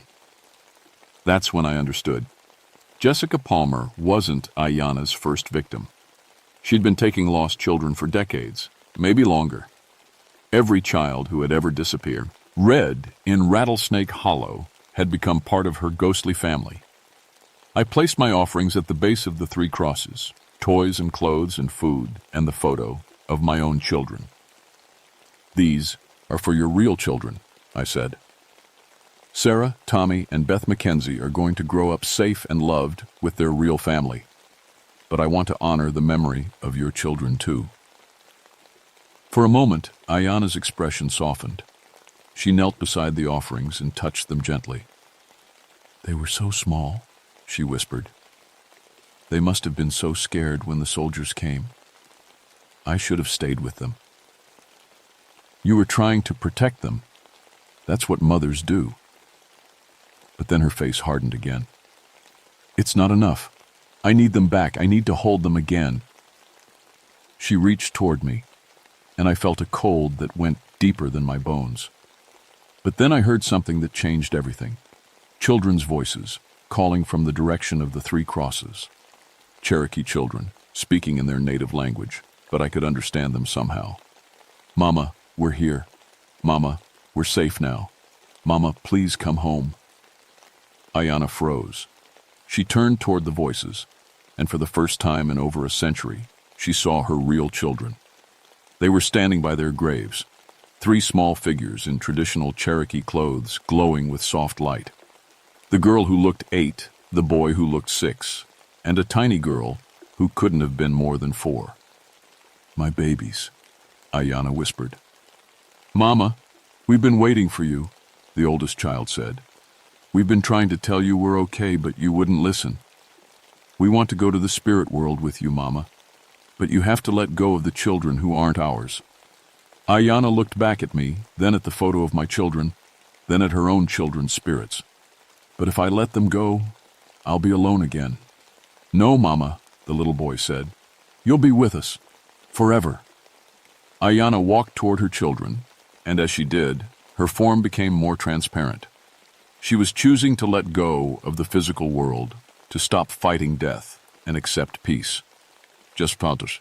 But before she faded completely, she turned back to me one last time. Keep your children close, Bill Mackenzie. Love them every day. Don't make the mistake I made. Then she was gone, and the hollow fell silent for the first time in over a century. I stayed in that clearing until dawn, making sure the spirits had really gone.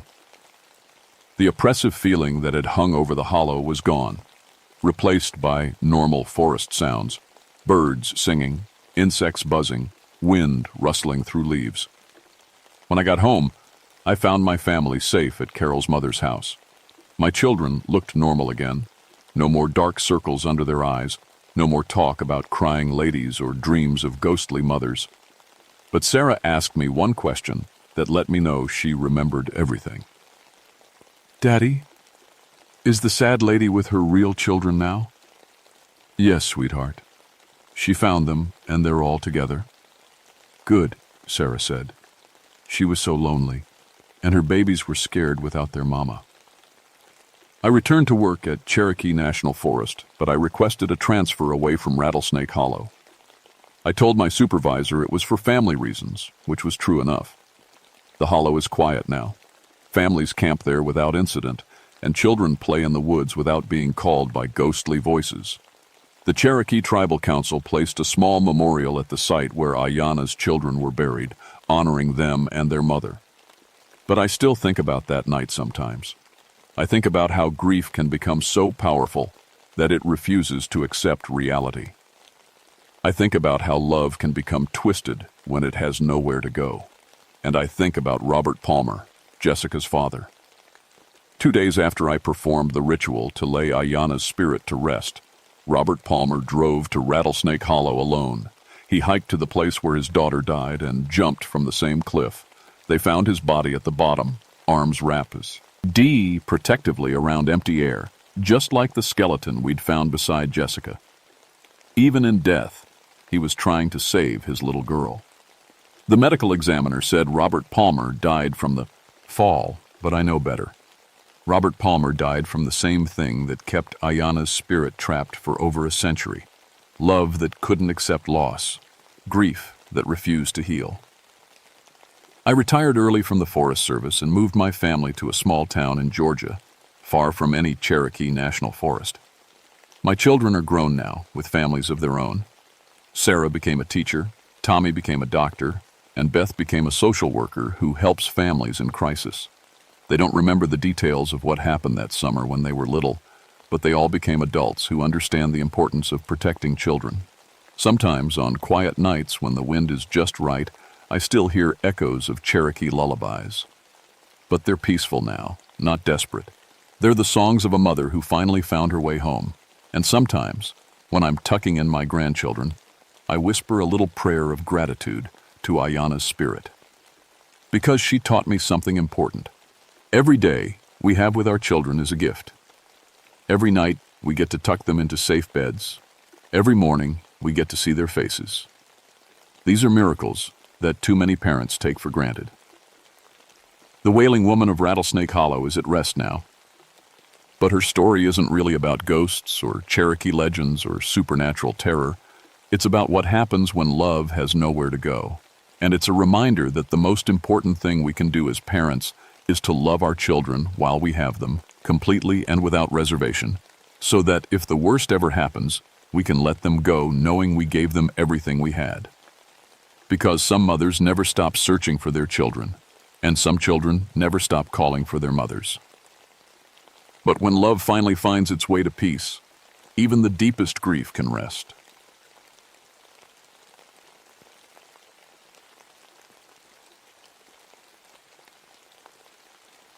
My name is Bobby Ironwood, and I spent 17 years as a park ranger in George Washington National Forest.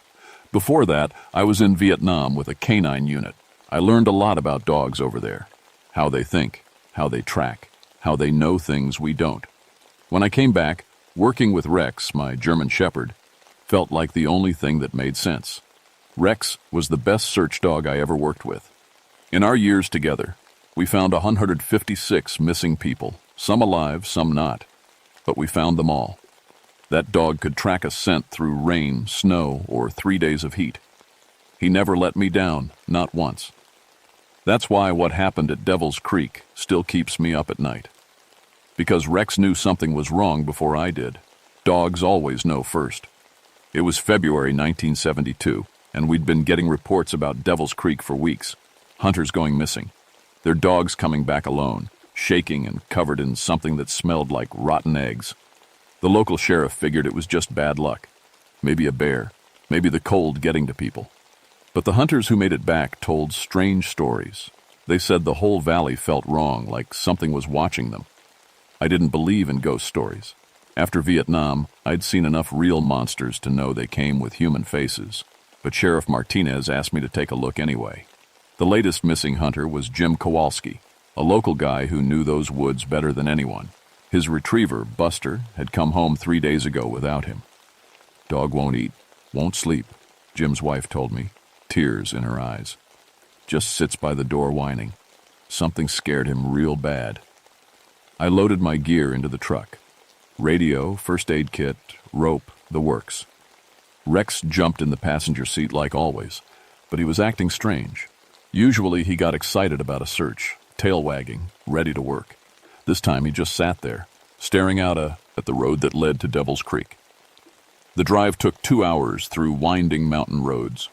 The deeper we went, the quieter Rex got. By the time we reached the trailhead, he was pressed against the door, whimpering. "What's wrong, boy?" I asked, scratching behind his ears. His fur was standing up like he'd been shocked. The trail down to Devil's Creek was steep and rocky. Ice covered everything from the storm the night before, making each step dangerous. But that wasn't what bothered me. It was the silence. No birds, no squirrels chattering in the trees. Even our footsteps seemed muffled, like the forest was holding its breath. Rex walked close to my leg instead of ranging ahead like he usually did. Every few steps he'd stop and look back toward the truck like he wanted to leave. I'd never seen him act like this, not in all our years together. "Come on, Rex, we've got a job to do." But as we walked deeper into the valley, I started to understand his fear. Something was definitely wrong here. The trees looked normal, the creek bubbled along like it should, but underneath it all was a feeling I couldn't shake, like walking into a house where something terrible had happened, even if you didn't know what. We found Jim's campsite about a mile down the trail. His tent was still up, gear scattered around, but no sign of struggle. His rifle leaned against a tree, loaded and ready. Coffee pot sat cold on dead ashes. It looked like he'd just stepped away for a minute, except he'd been gone for 4 days. Rex wouldn't even enter the campsite. He sat at the edge, whining deep in his throat. When I tried to lead him in, he planted his feet and refused to budge. "What is it, boy? What do you smell?" I knelt down and checked the ground myself. There were Jim's boot prints leading away from camp toward the creek. And there were other prints, too. Paw prints, but bigger than any D's I'd ever seen. Bigger than Rex. Bigger than any wolf. The prints were pressed deep into the frozen mud, like whatever made them weighed a lot more than it should. I followed the trail, toward the water. The paw prints seemed to glow faintly in the afternoon light, though that had to be ice crystals playing tricks on my eyes. But the smell Rex had been reacting to got stronger. That rotten egg stench mixed with something else. Something that reminded me of wet dog, but wrong somehow. At the creek bank, Jim's trail just stopped. His boot prints led right to the water's edge. Then nothing. No sign he'd crossed. No sign he'd turned back. Just gone. But the big paw prints continued. They went right into the creek and came out the other side, heading toward a series of limestone caves I could see carved into the hillside. That's when I heard it. A howl that made Rex lose control of his bladder right there on the spot. Not like any dog or wolf I'd ever heard. It was deeper, angrier, and it seemed to come from underground. Like something was calling from inside the mountain itself. Rex bolted. My trained professional search dog turned and ran back toward the truck like his tail was on fire. I had to chase after him, slipping on the ice, my heart pounding harder than it had since Vietnam. When I caught up to him, he was pressed against the truck door, scratching to get in. His eyes were wide and white around the edges, the way they got during thunderstorms. But worse. Much worse. I looked back toward the creek. In the distance, I could see those caves carved into the hillside. Dark openings that seemed to swallow the daylight. Jim Kowalski was down there somewhere. I was sure of it. But as I watched, I saw something move between the cave mouths. Something big and dark that shouldn't have been there. Rex was right to be scared. We both were. I spent that first night at the ranger station trying to make sense of what we'd found. The paw prints bothered me most. I'd measured them, 8 inches long, 4 inches wide, with claw marks that gouged deep scrack. He's in solid rock near the creek. No dog made tracks like that. Hell, no animal I knew made tracks like that. Rex wouldn't eat his dinner. He'd just lay by the door, watching the darkness outside. Every now and then he'd whimper and look at me like he was trying to tell me something important. I know, boy, something's not right down there. The next morning, Sheriff Martinez brought in Carl Morrison from the State Wildlife Department. Carl had 20 years tracking problem animals, bears that got too close to towns, rabid foxes, that kind of thing. He took one look at the photos I'd taken of the paw prints and shook his head. Biggest dog prints I ever saw, he said. But that's what they are, dog prints. Maybe German shepherds or Rottweilers gone wild. Happens more than you'd think. People dump dogs they can't handle, and they form packs. Dogs don't make prints this deep in frozen ground, I said. Not unless they weigh 300 pounds. Carl shrugged. Maybe they're just old prints that got bigger from melting and refreezing. Ice does funny things. He had tranquilizer equipment in his truck and a cage big enough for large dogs. The plan was simple. Find the pack, sedate the alpha, and the rest would scatter. Then we could search for Jim properly. But when we got back to Devil's Creek with Rex, things had gotten worse. The whole area around Jim's campsite was torn up. His tent was shredded into ribbons. His gear was scattered across a 100-yard area like something had grabbed it and thrown it around in a rage. But strangest of all, every piece of his equipment that was made of metal, his knife, his compass, his belt buckle, was arranged in a perfect circle around his dead campfire. Animals don't do that, Carl said quietly. Rex refused to get out of the truck this time. I had to carry him, and he shook in my arms like he was freezing, though it wasn't, but that cold. We followed the paw prints toward the caves again. In daylight, they looked even stranger. Some of them seemed to fade in and out like they were only there when you looked at the wall, them sideways. And the smell was stronger, that rotten egg stench mixed with wet dog and something else. Something that reminded me of the tunnels in Vietnam, where we'd lost Miller and Jackson and the others. There, Carl pointed toward the caves. Movement in the third opening from the left. I squinted where he was pointing. At first, I didn't see anything. Then something shifted in the shadows, and I caught a glimpse of eyes. Red eyes, glowing like coals in the darkness. Jesus, Carl whispered. How big is that thing? The eyes were at least 4 feet off the ground, which meant we were looking at something the size of a small horse. But it moved like a dog, that fluid predatory motion that meant it was ready to attack or run. Carl raised his tranquilizer gun. I'm going to try to get close enough for a shot. Wait, I said. Something's not right. Look at Rex. My dog was no longer shaking. He was standing rigid, ears forward, staring at the caves. But he wasn't looking at the opening where we'd seen the eyes. He was looking at all of them, like he could see things we couldn't. That's when the howling started.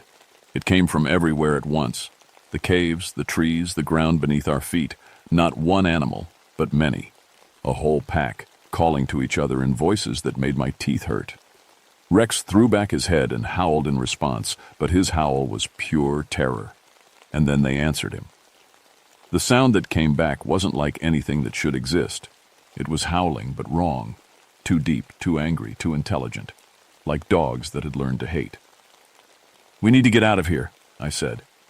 But Carl was already moving toward the caves, tranquilizer gun ready. There's a man down there. Maybe more than one. We're not leaving without them. Carl, don't... He was 20 feet from the cave entrance when they came out. I'd been expecting dogs. Big dogs, sure. But dogs. What I saw instead made my brain struggle to understand what my eyes were telling me. They looked like German shepherds and bloodhounds, but wrong. Their fur was patchy and gray, like old carpet. Their eyes glowed red in the shadows. And I could see through them. Not completely, but like looking through dirty glass. But the worst part was their mouths. When they opened them to snarl, I could see that their teeth went all the way back to their throats, row after row, like a shark. Carl, run! He fired the tranquilizer gun. The dart went right through the lead animal like it was made of smoke. The creature didn't even slow down. Carl screamed, not like a man facing wild animals, but like someone who'd seen something that broke his understanding of the world. He turned to run, but more of the things were coming out of the other caves. 6 of them, moving in perfect coordination, cutting off his escape. I had my service pistol, but I already knew bullets wouldn't help. These weren't animals. They weren't even alive, not in any way that made sense. Carl's scream cut off suddenly. When the pack moved away from where he'd been standing, there was nothing left but his equipment, arranged in that same perfect circle around his hat. Rex was pulling at his leash, trying to drag me back toward the truck. For once, I listened to him. We ran. Behind us the howling followed, but it was different now, satisfied, like they'd gotten what they came for. Back at the truck, I tried to radio for help, but the radio just gave me static. No matter which channel I tried, no matter how I adjusted the antenna, nothing but white noise with something that almost sounded like barking in the background. Rex jumped into the driver's seat and pressed his nose against the horn. 3 short blasts. He'd never done anything like that before. You're right, boy. We need backup. Lots of it. B. But as I started the engine, I looked back at the caves one more time. In each dark opening, I could see pairs of red eyes watching us leave, counting us, learning us. Jim Kowalski was down, there somewhere. So was Carl Morrison, or what was left of him. But whatever was guarding those caves wasn't going to let us take them back without a fight. And I was starting to realize that we weren't dealing with wild dogs at all. We were dealing with something that had been waiting in those caves for a very long time, and now it was awake. I drove straight to the sheriff's office, Rex panting in the passenger seat like he'd run a marathon. Sheriff Martinez took one look at my face and knew something bad had happened. "Where's Carl?" he asked. "Gone. Same as Jim." I set Carl's hat on his desk, the only thing left of him. "We need the state police. Hell, we need the National Guard." "Bobby, slow down. What happened?" I told him about the caves, the red eyes, the things that looked like dogs but weren't. I told him about Carl's tranquilizer dart going right through them. I knew how crazy it sounded even as I was saying it. Martinez rubbed his forehead. "You're telling me there's a pack of ghost dogs in Devil's Creek?" "I'm telling you there's something down there that's killing people. And it's not natural." He wanted to send in a full search team the next morning. 8 men with rifles and radio equipment. I tried to talk him out of it, but he wouldn't listen. "We've got 3 men missing, Bobby. I can't just write that off because you saw some weird dogs." That night I couldn't sleep. Rex paced the cabin, whining and scratching at the door. Around midnight he started howling, not his usual howl, but something I'd never heard from him before, desperate, warning. I let him outside and he ran to the edge of the woods behind my cabin. He stood there barking at something I couldn't see, fur standing straight up. That's when I heard it, answering howls from the direction of Devil's Creek. But they were closer than they should be, much closer. "Rex, get back here." I didn't want to come, but he obeyed. We went back inside and I locked the door. For the first time since Vietnam, I slept with my pistol under my pillow. The search team went in the next morning without me. Martinez said I was too shaken up from losing Carl. Maybe he was right. But Rex and I waited by the radio anyway, listening for their check-ins. The first few hours went fine. Radio crackled with normal search chatter. They found Jim's destroyed campsite, confirmed Carl's equipment arranged in that strange circle. Everything matched what I'd told them. Then, around noon, the radio went quiet. "Base to Search Team 1, report your position. Static. Search Team 1 respond. More static, but underneath it something that sounded like whimpering. Martinez grabbed the microphone. Anyone out there, respond immediately. The radio crackled and we heard Deputy Williams's voice, but it was wrong. Too high, too scared. They're in the trees, he whispered. They're in the goddamn trees looking down at us. How are they in the trees? Williams, what's your location? The eyes. Oh God, the eyes are everywhere. They're not touching the branches. They're just floating there, watching us. The radio went dead. Martinez was already grabbing his gear. I'm going in after them. No, I said. You send anyone else down there, you're just feeding it more people. Feeding what, Bobby? What the hell is down there? I couldn't explain it in a way that would make sense. How do you tell someone that the forest itself had turned against us? That there were things hunting in those woods that shouldn't exist? But Rex knew.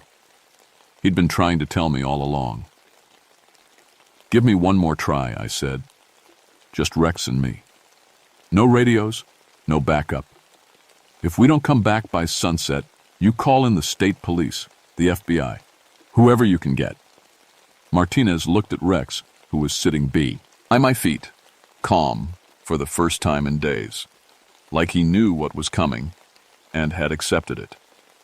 Your dog's braver than my deputies, Martinez said.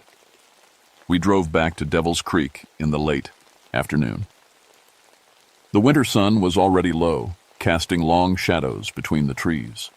Rex sat in the passenger seat, alert but not afraid anymore. He'd made some kind of decision. At the trailhead, I checked my equipment one more time. Pistol loaded, extra magazines, flashlight, rope. Not that any of it would help against what we'd seen before, but it made me feel better. Okay, boy, let's go find our people. But as we started down the trail, I realized we weren't alone. There were footprints in the snow, 8 sets of boots heading toward the caves. The search team had made it this far. But coming back out, there was only one set of prints. And those ended at a tree about halfway down the trail, like whoever made them had just vanished into thin air. Rex sniffed the tree and whimpered. Carved into the bark about 7 feet up were claw marks, fresh ones. That's when we heard the first howl of the night. Close, too close. I turned around, and they were there. 6 of them, standing in the trail behind us. The ghost dogs from the caves, but clearer now in the twilight. I could see their ribs through their patchy fur. I could see the steam rising from their mouths in the cold air, and I could see that they were smiling. Dogs don't smile. But these things did, showing all those rows of shark teeth. Rex growled low in his throat, but he didn't run. He stepped in front of me, ready to fight. Good boy, I whispered. Good boy.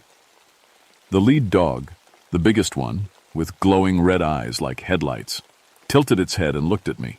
Really looked, like it was trying to figure out what I was thinking. Then it opened its mouth and spoke. Not barked, spoke, in Carl Morrison's voice. Bobby, it said. Bobby, why didn't you save me? I nearly dropped my flashlight. The thing was using Carl's voice, but wrong. Like someone trying to remember how Carl talked, but getting the details mixed up. Bobby, another one said in Jim Kowalski's voice. I'm so cold down here.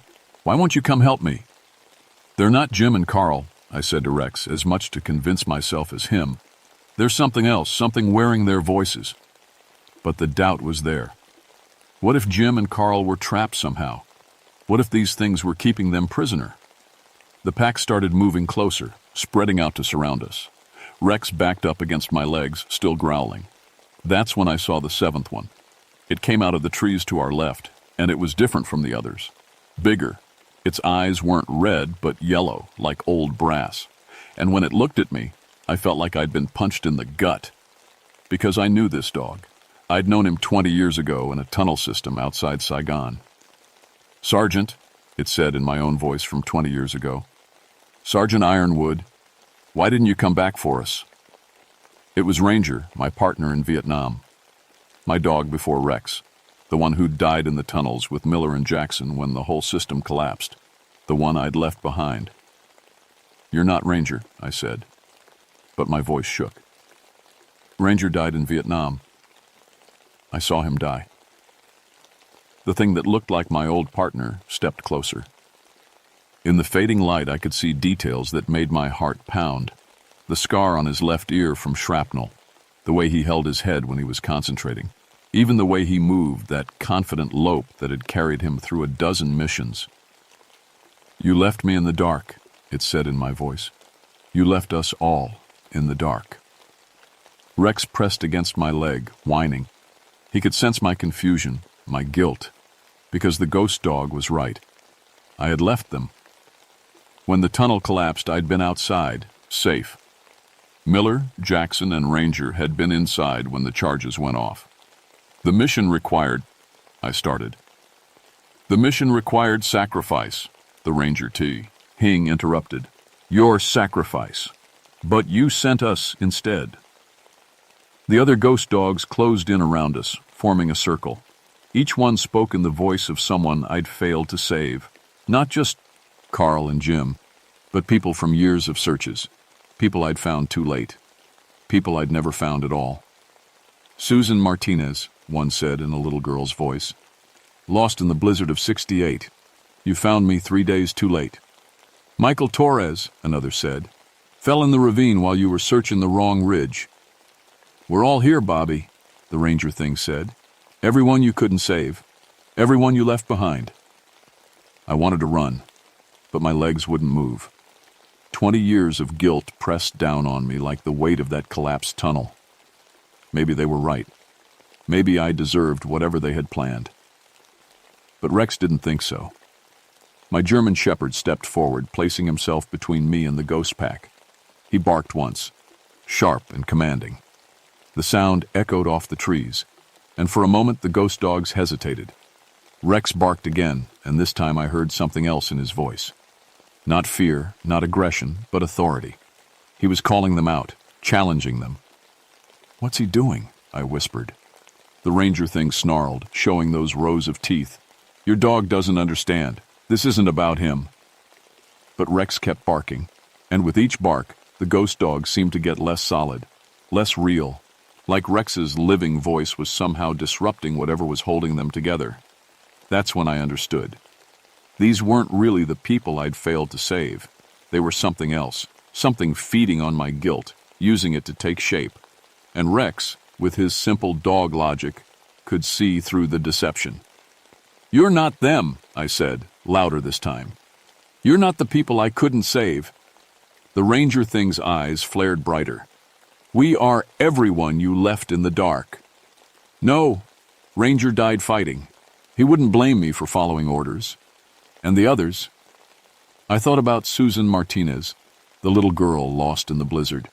Her family had thanked me for finding her, even though it was too late.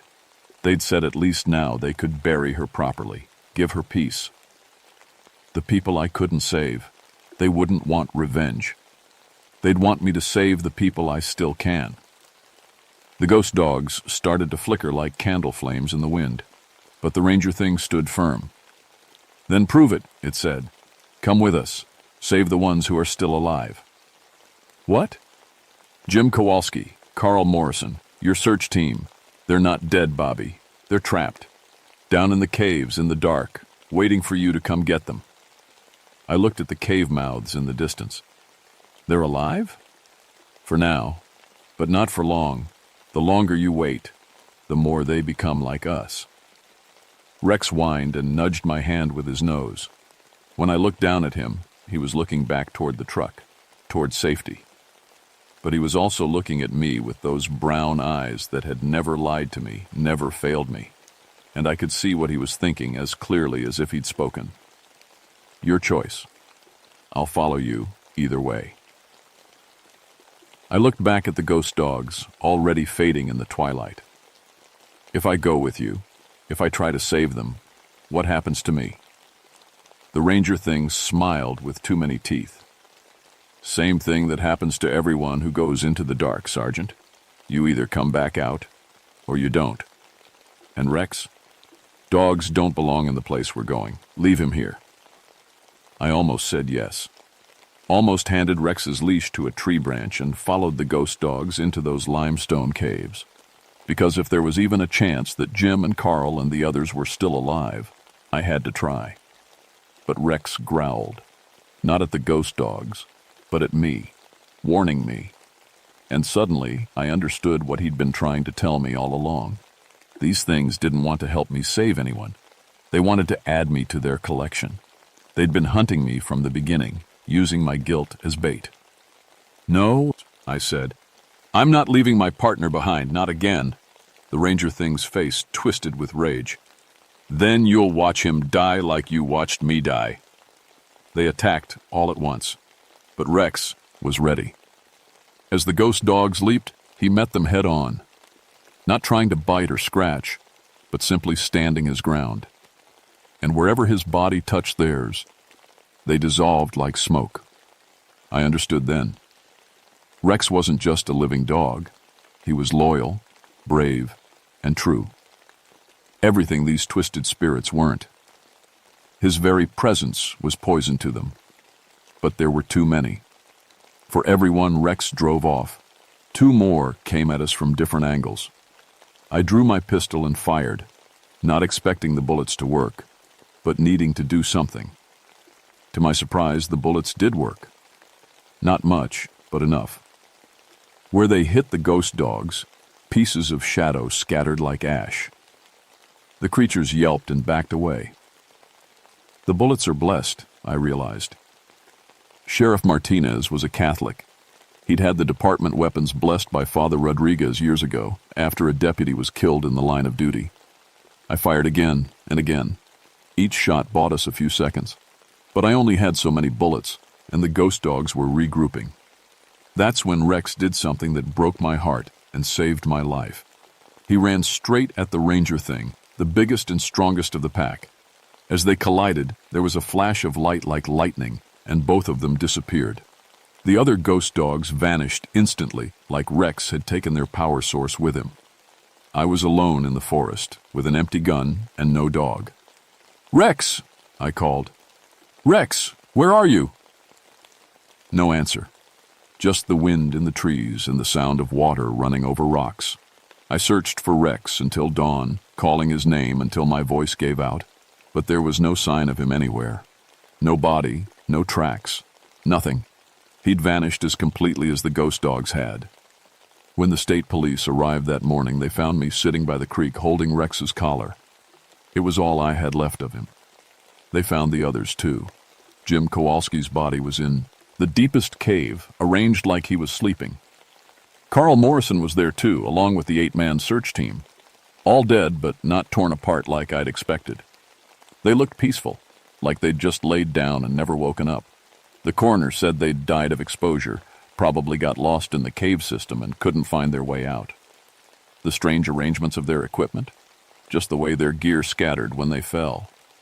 The claw marks on the trees, bears looking for food before winter. Nobody wanted to hear about ghost dogs or glowing eyes or voices that spoke with the words of the dead. So I stopped talking about them.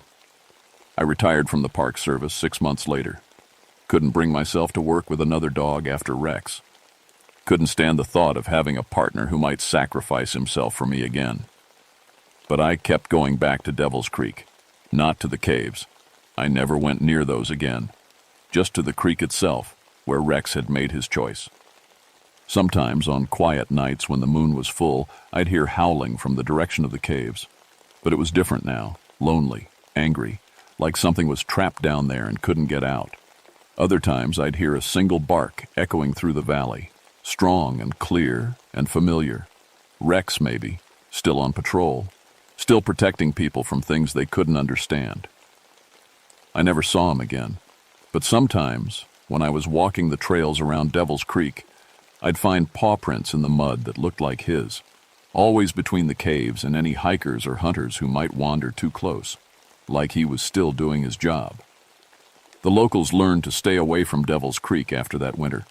Word got around that it was bad luck to hunt there, too easy to get lost in the cave system, too easy to have an accident. But I knew the truth.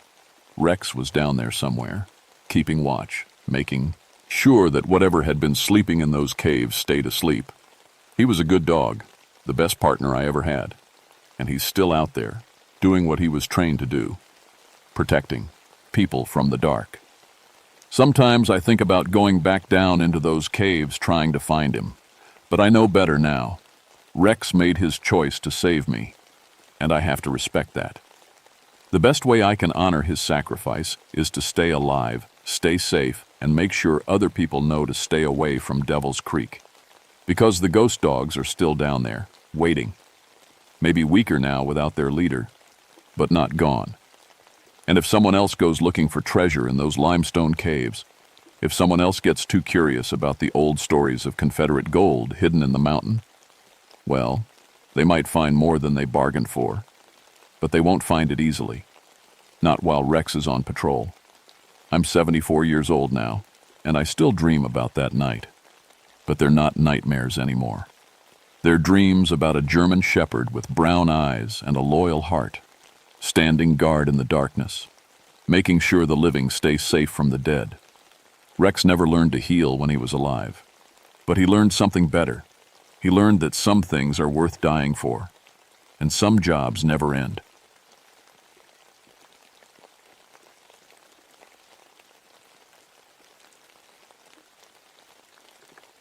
My name is Jonathan Whitehorse, badge number 3394.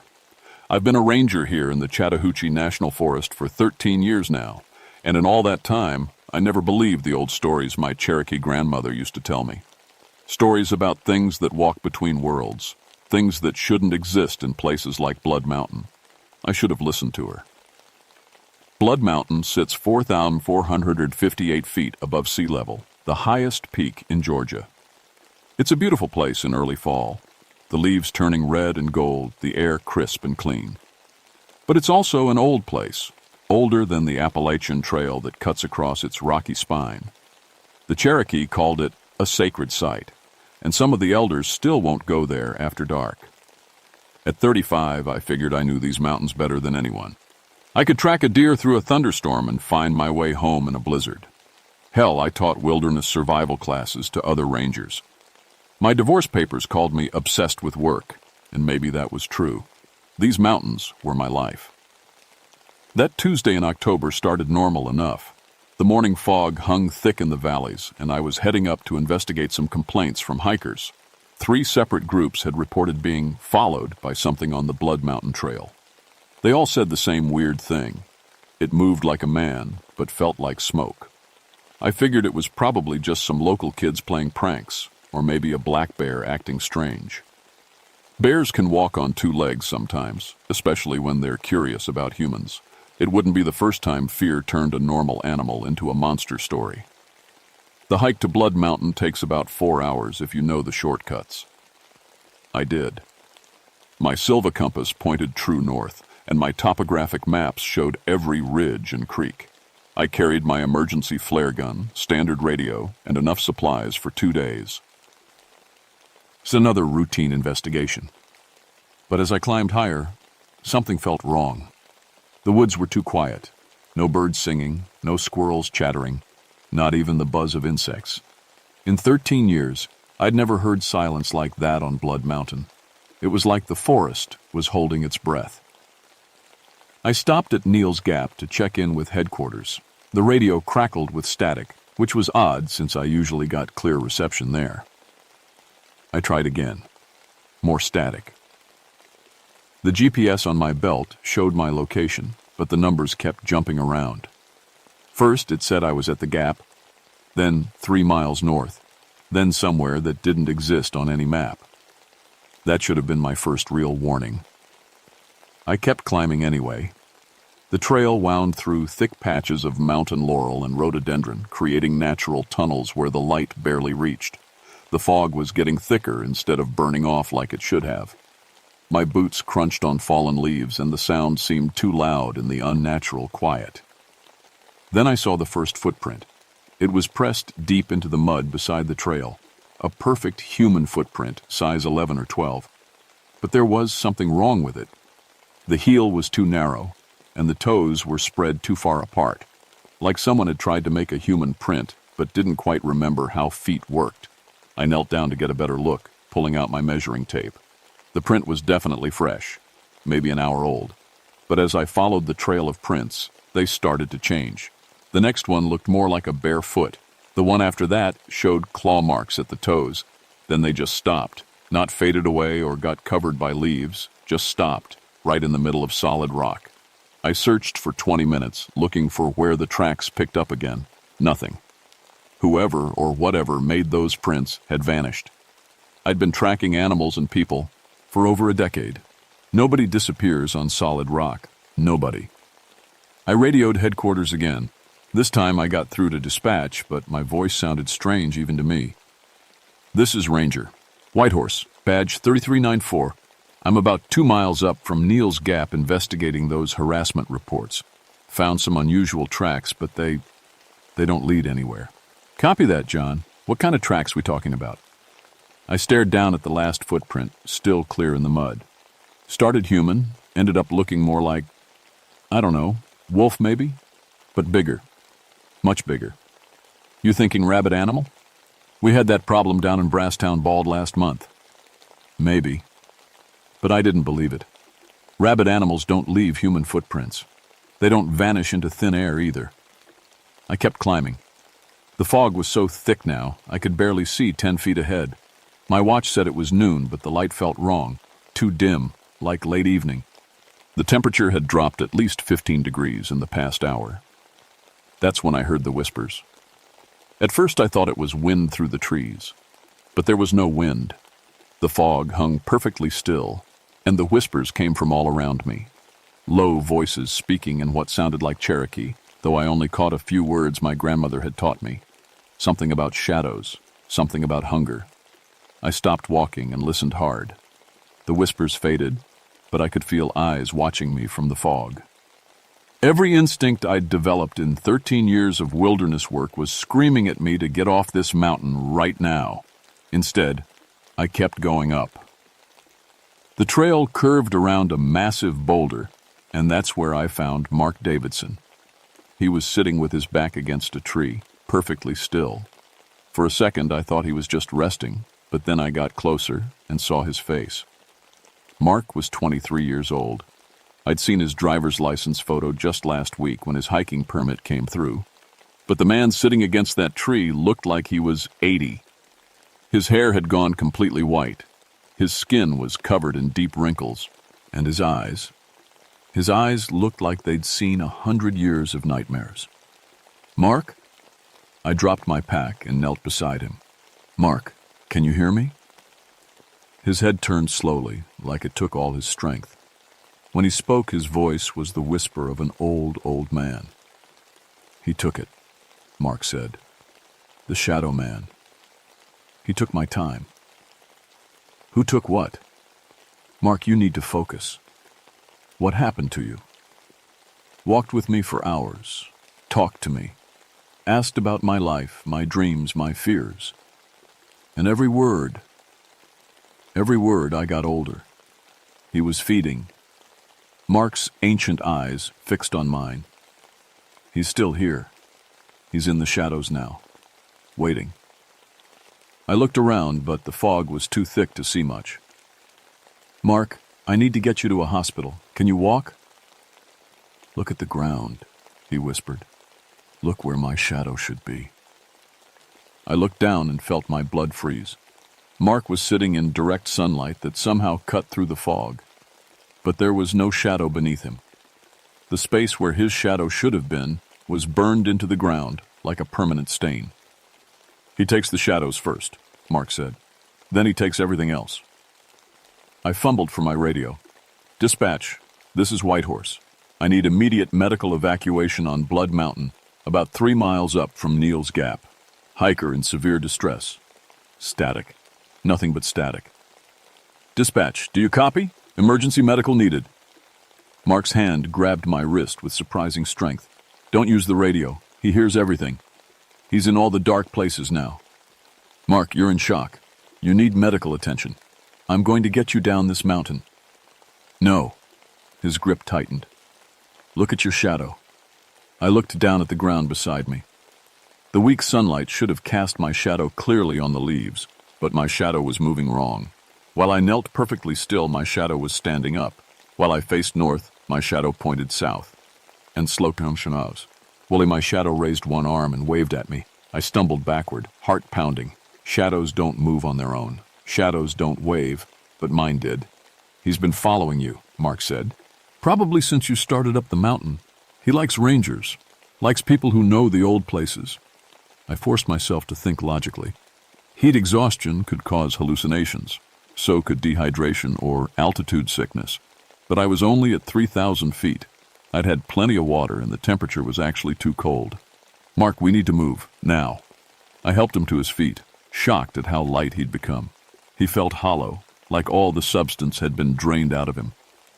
That's when I heard the laughter. It came from everywhere and nowhere, echoing off the mountains like it was bouncing between worlds. Low, amused laughter that made my teeth ache.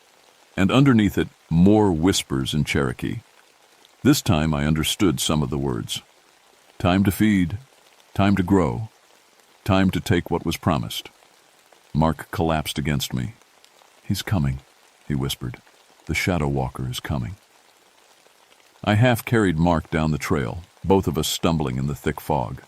My shadow kept moving wrong, sometimes ahead of me, sometimes behind, sometimes not there at all. Every few minutes I'd catch glimpses of other shadows moving between the trees, shadows that belonged to no one. We made it maybe half a mile before we met Alice Stormwind coming up the trail. Alice was a fellow ranger, 5 years on the job, and one of the toughest people I knew. She was also the closest thing to family I had left since my divorce. Seeing her solid, reliable face through the fog felt like salvation. John, thank God, dispatch lost contact with you 3 hours ago. She looked at Mark and her expression changed. Jesus, what happened to him? I don't know. Found him like this. We need to get him to the hospital right now. Alice studied Mark's aged face, then looked around at the unnatural fog. Something's not right here. It's October, but it feels like January. And why is it so quiet? Alice, we need to go. Now. Something's wrong on this mountain. But she was already kneeling beside Mark, checking his pulse. His heartbeat's all wrong, too slow, and he's cold as ice. She looked up at me. John, this doesn't look like any medical condition I've ever seen. That's when Mark grabbed her arm. Don't look in the water, he whispered urgently. He's in all the reflections now. Don't look in the water. There was a small creek running beside the trail, clear mountain water flowing over smooth stones. Alice glanced at it automatically, then froze. John, she said very quietly, look at the water. I looked. The creek reflected the gray sky and overhanging trees, just like it should. But it also reflected Alice, and something standing right behind her. A tall, dark figure in the reflection, maybe 7 feet tall, wearing what looked like old Cherokee ceremonial dress. But his face was shadow, absolute darkness where features should be, and he was reaching out toward Alice's reflection with hands that ended in 2 long fingers. Alice, move away from the water. But she couldn't. She was staring into the creek like she was hypnotized. He's beautiful, she said dreamily. He's showing me things, old things, sacred things. In the reflection, the shadow figure's hands touched Alice's reflection's shoulders, and Alice began to change. Her brown hair started turning gray at the roots. Lines appeared around her eyes. Her strong shoulders began to sag. Alice! I grabbed her arm and yanked her away from the creek. She blinked, confused. What? John, what's happening to me? She looked at her hands. They were wrinkled now, spotted with age. Why do I look so old? The laughter came again, louder this time. And a voice, speaking perfect English with an accent older than the mountains. She looked willingly, Ranger. She saw the sacred visions. Now she feeds me willingly, too. Alice's reflection was still visible in the creek, even though she'd moved away from the water, and her reflection was walking deeper into the reflected forest, following the shadow figure. No, Alice said, but her voice sounded distant. I have to go with him. He's teaching me the old ways. She started walking toward the edge of the trail, where the mountain dropped away into a 100-foot gorge. I tackled her. We went down hard on the rocky trail, and she fought like a wildcat. But she was aging fast. Her muscles were getting weaker even as she struggled. "Let me go," she screamed. "He's beautiful. He's showing me the sacred places." I held her down and looked back at the creek. Her reflection was gone now, but the shadow figure remained. And slowly, terribly, it turned to look directly at me. "Jonathan Whitehorse," it said, and its voice was like wind through autumn leaves. "Grandson of Mary Whitehorse, who knew the old ceremonies. You carry the blood. You can see the sacred places. What do you want?" "What I have always wanted. What was promised to me 300 years ago when I completed the blood rituals. Life eternal. And you. You will feed me for a very long time." Alice had stopped struggling. I looked down at her face. She looked 60 now, maybe older. "John," she whispered, "I can't fight him. He's in my shadow now. He's making me." She stood up with movements that weren't her own, like a puppet on strings, and she started walking toward the gorge again. "Alice, no!" But she couldn't hear me anymore. Her eyes were empty, reflecting only shadows. She reached the edge of the trail and kept walking. I watched my friend, my partner, the closest thing to family I had left, walk off the side of Blood Mountain. I heard her body hit the rocks below, but I couldn't move to look. Because the shadow figure was stepping out of the creek now, becoming three-dimensional. "Your friend chose to look," it said, "but you I will take slowly. You have Cherokee blood. You can sustain me for decades." I looked down and saw that my shadows, who had completely detached from my body, it stood beside me like a dark twin, copying the shadow figure's movements instead of mine. Mark was laughing now, but it wasn't his laugh. It was the thing's laugh coming out of Mark's aged throat. "He's been in your shadow since you found the footprints, growing stronger, learning about you. Soon he'll be you." The fog began to lift, and I could see Blood Mountain's summit clearly for the first time. The rocky peak was covered with shadows.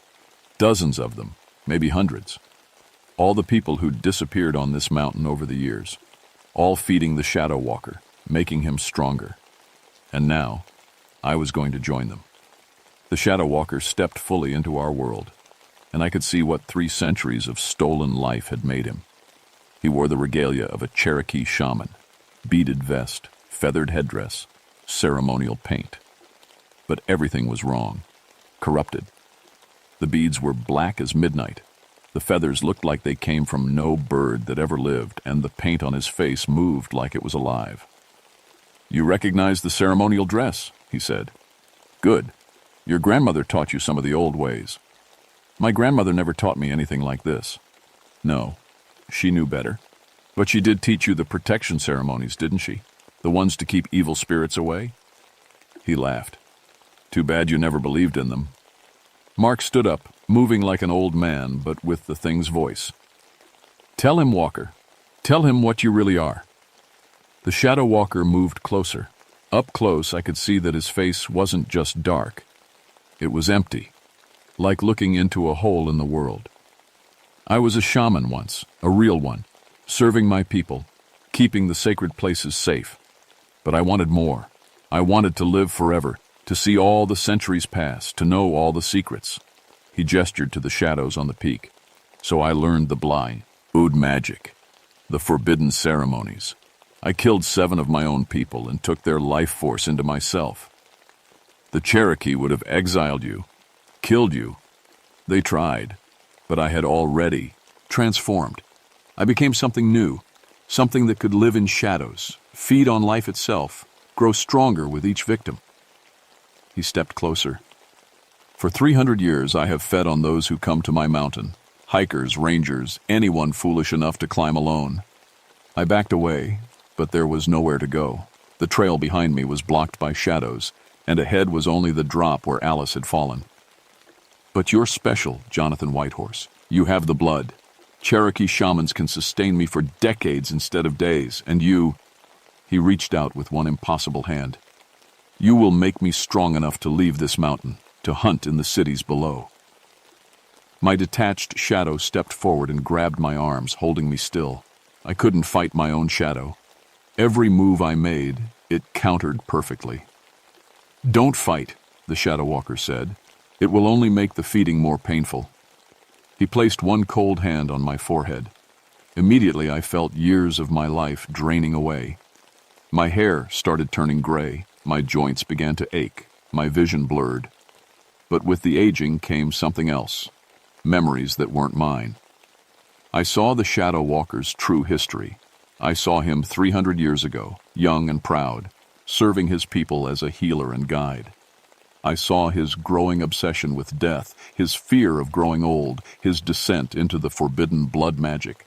I saw him murdering 7 innocent people in a ritual circle on Blood Mountain's peak. And I saw what the ritual had cost him. Yes, he'd gained immortality, but he'd lost his humanity, his connection to the living world. He was trapped on this mountain, sustained only by feeding on others, growing more twisted and hungry with each passing century. But there was something else in the memories, something important. "You're not immortal," I gasped as he drained another year from me. "You're cursed. The magic is eating you from the inside. That's why you need to feed constantly." His grip tightened. "Silence. You're dying. Have been for 300 years. Each person you drain just delays the inevitable." I could feel my strength failing, but I forced myself to keep talking. "The Cherokee spirits cursed you. The 7 people you murdered. They're still fighting you from the spirit world." I said silence, but I could see the truth in his empty face. The Shadow Walker wasn't a triumphant immortal. He was a man slowly being consumed by his own evil, feeding on others just to postpone his spiritual death. And suddenly I remembered something my grandmother had taught me. Not protection ceremonies. She'd tried to teach me those, but I'd never paid attention. No, this was something simpler, something she'd whispered to me during thunderstorms when I was scared as a child. A prayer, in Cherokee.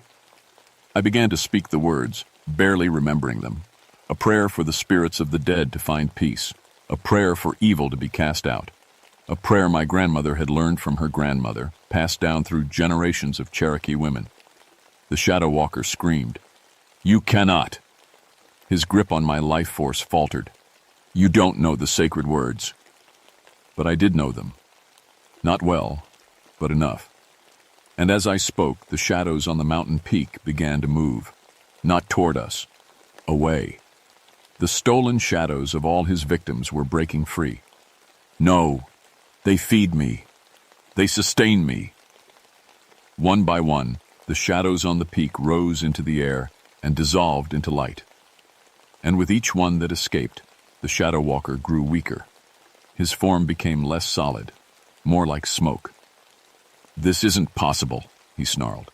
"I performed the blood rituals correctly. I bound their spirits to me forever." "You bound their shadows," I said, understanding finally flowing through me. "But you never bound their souls. And souls can choose forgiveness." My own shadow snapped back to me like a rubber band. Suddenly I was in control of my body again, though I felt ancient and exhausted. The Shadow Walker was fading, becoming translucent. 7 people, I continued, the Cherokee words flowing more easily now. 7 innocent people you murdered, but their spirits forgive you. They choose to let you go. "I don't want their forgiveness," he raged. "I want their life." But it was too late. The last shadow on the peak, a small one, maybe a child, floated free and dissolved into golden light. And without the stolen life force to sustain him, the Shadow Walker began to crumble. "This isn't over," he whispered, as his form scattered like leaves in the wind. "I will find another way. I will feed again." But even as he spoke, I could see he was wrong. 300 years of borrowed time were catching up with him all at once. His essence was fragmenting, becoming nothing more than ordinary shadow and darkness. Within minutes, there was nothing left but silence and the natural sounds of the mountain returning. Birds singing, wind in the trees, the distant sound of running water. Mark collapsed beside the trail, but he was breathing normally now. Still aged, still damaged, but alive. And when I looked at the creek, I saw only clear water reflecting the sky. The shadow walker of Blood Mountain was finally, truly dead. It took 2 days to get rescue teams up to retrieve Alice's body and get Mark to a hospital. The official report said he'd suffered severe exposure and dehydration, which explained his condition well enough for the paperwork. Nobody asked too many questions about why a 23-year-old man looked 60. Alice's death was ruled accidental, a tragic fall in heavy fog. I didn't try to explain what really happened. Who would believe it? Mark recovered somewhat over the following weeks. The doctors were amazed. His aging actually reversed a little as time passed. His hair turned brown again, some of the wrinkles faded, but he never got back all, the years the shadow walker had stolen. He looked 40 now, would probably always look 40. Small price for his life, he said. Me, I wasn't so lucky. See, when you fight something like the shadow walker, when you touch the spirit world and speak the old prayers, there are consequences, prices to be paid. I kept my job, kept working the mountains I loved, but something had changed. I'd aged 20 years in those few minutes on Blood Mountain, and unlike Mark, the years didn't come back. My hair stayed gray, the lines stayed on my face. Doctors couldn't explain it, but that wasn't the worst part. The worst part was my shadow. It came back to me when the shadow walker died, snapped back into place like nothing had happened. But it was different now. Damaged. Sometimes on bright sunny days I cast no shadow at all. Other times my shadow moves just a half second behind me, like it's struggling to keep up. And sometimes, only sometimes, I catch it moving on its own. Just small movements. A finger pointing at something I'm not looking at. A slight turn of the head toward sounds I can't hear. The Cherokee medicine man, Samuel Crow Feather, came to see me a month after the incident. He looked at my shadow and nodded grimly. Part of your spirit is still connected to the dark places, he told me. When you fought the shadow walker, when you spoke the sacred words, you opened yourself to the spirit world. That connection can never be fully closed. Am I dangerous? I asked. He considered this carefully. Not to others. But the darkness recognizes you now. It knows you can see it. Fight it. Other evil spirits will be drawn to you. You'll encounter things most people never see. And my shadow? Part of it was consumed in the battle. What came back is less than it was, but also more. It sees things now that you cannot. It remembers the touch of the spirit world. I asked him what I should do. Keep doing what you're doing, he said. Protect these mountains. Help people who get lost. But know that some of the people you'll help will be running from more than bears or weather. He was right. In the 2 years since Blood Mountain, I've encountered 3 other supernatural situations. A woman being stalked by the ghost of her murdered husband. Hikers who got lost in a valley that doesn't exist on any map. A family whose campsite was invaded by something that looked like their dead daughter. Each time, my damaged shadow moved before I did, warning me of danger I couldn't see. Each time, I was able to help because I'd learned to trust what my grandmother had tried to teach me. That there are old powers in these mountains, and sometimes the only way to fight darkness is with the older light. I still patrol Blood Mountain regularly. The trail is safe now. Hikers report feeling peaceful there, like the mountain is watching over them instead of hunting them. But I make sure to check on it, to watch for any signs that something new is stirring in the shadows. Because Samuel Crow Feather taught me something else. Evil, like the shadow walker, doesn't just disappear. It spreads, like seeds on the wind. The walker is gone, but his influence might have touched other places, other people. Sometimes, late at night, when I'm alone in my cabin, I look in the mirror and practice the Cherokee prayers my grandmother tried to teach me. I'm getting better at them. I have to, because my reflection shows me things that aren't there, shadows that move when nothing casts them. And sometimes, just sometimes, I see a flicker of something familiar in those shadows. something that looks like it might be laughing. The shadow walker is dead. I made sure of that. But shadows have a way of lingering in the darkest corners, waiting for the right moment to grow strong again. And I'll be waiting too. My name is Jonathan Whitehorse, badge number 3394. I'm a ranger in the Chattahoochee National Forest, and I believe in the old stories now. Sometimes believe. F is the only thing standing between the darkness and the people I've sworn to protect. Sometimes it has to be enough.